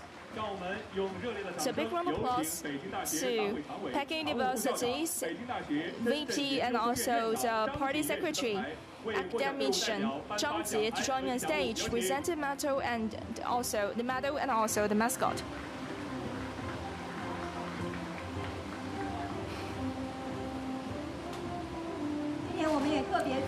So this year, we also added the Women Aids, and this has also been a really unique event, and also they presented us amazing shows and performance. And today, we also see not only we have international competitors, they not only get a really fast stroke rate, and also the performance is all inspiring. I firmly believe in the future they are going to present an even more excellent performance. Now let's take a group photo. Let's use the camera to record this special moment. Thank you so much for the word presenter. Okay, you don't need to worry. Let's record this moment again. Thank you so much. Now let's move on to the X. So especially now, let's move on to the champions. The champions is worldly attentions. Now let's move on to expert champions goes to Peking University Graduate School. Congratulations. You definitely has a win of heart with excellent performance. Now the students champions goes to the University of Sydney. Congratulations. And also the students men's and also the champions goes to the Cambridge University, and also students female champions goes to Peking University Graduate School. Congratulations. Congratulations. Big round of applause to all of them. Now let's pass the floor to Mr. Qin Weizhong, the mayor of Shenzhen, to join me on stage to present the medal and also the mascot. So just now the sounder is also to show the congratulations. We know that even with the thunderstorms, you cannot kill everyone's enthusiasm. Thank you so much. And we'll also notice today we have seen the congratulations. The winning teams not only come from China but also from the other cities. Thank you so much, everyone.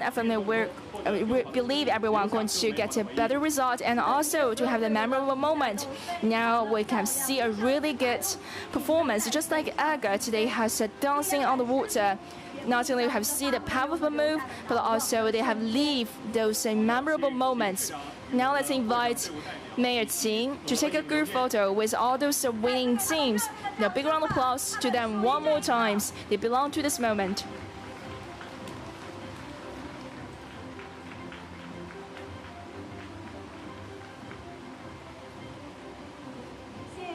Thank you so much, everyone. Thank you for the prize presenter. I noticed a lot of people give them a sum up. So I always believe friendship comes before the score. I warmly believe in the future there will be more international exchange. So Shenzhen is always the seat of the cosmopolitan development.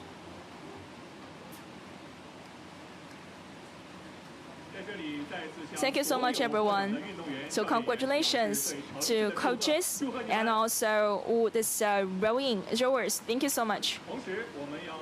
So at the same time, we'd like to say thank you so much for the special invited teams such as UC Berkeley, Oxford, Cambridge, and also the University of Sydney. Thank you so much for travel long distance come to Shenzhen to participate. And rowing is not only a bridge, but how to help us to build open and inclusive communication platforms. And thank you so much, everyone, for dedication, contributions, cheerleaders, volunteer, and also the other staff. Thank you so much. It is your efforts to make it happen.